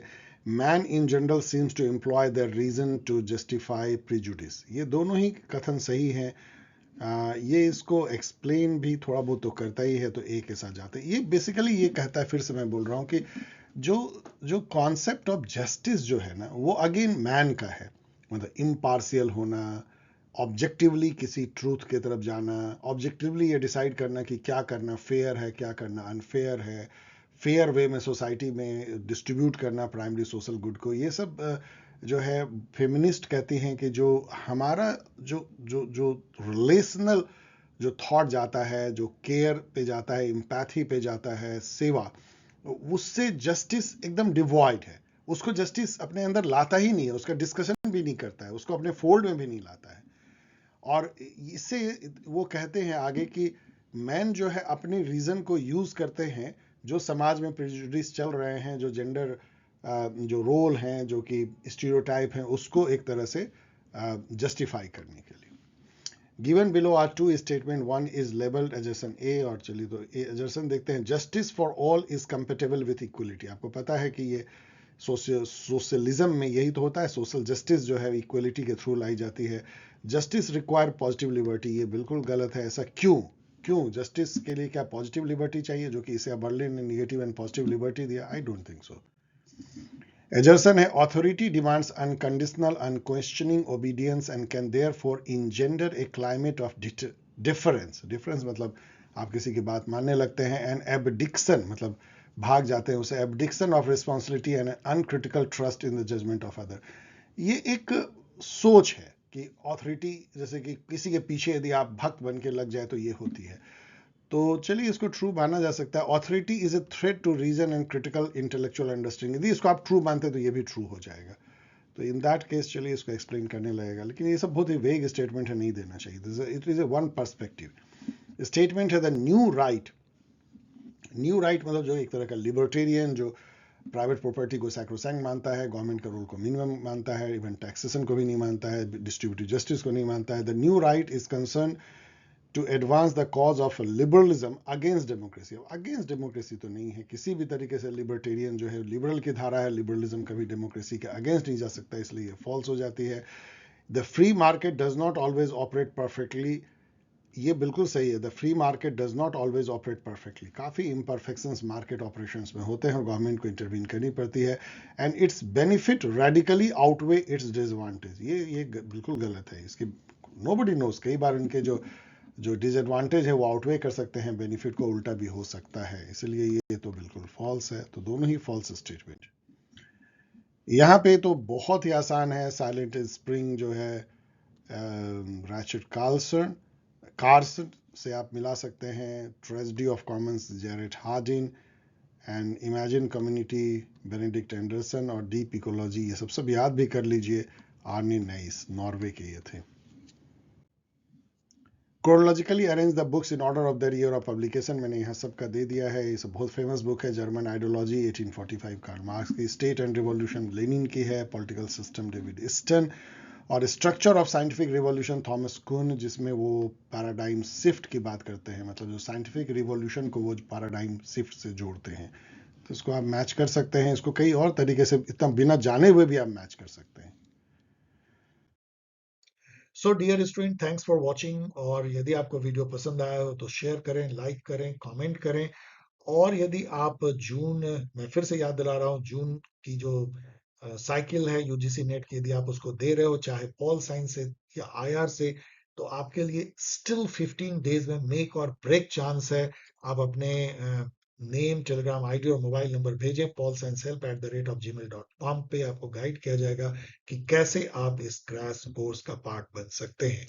और इस तरीके से आप पॉल साइंस हेल्प से मिल सकते हैं, बातें कर सकते हैं, अपनी सवाल पूछ सकते हैं, अपनी प्रॉब्लम पूछ सकते हैं, और पूरी कोशिश की जाती है कि आपको हेल्प की जाए, किसी भी तरह की कोई भी प्रॉब्लम पढ़ाई से रिलेटेड हो तो। चलिए मिलेंगे किसी एक और वीडियो के साथ, तब तक के लिए टेक केयर, बी हैप्पी।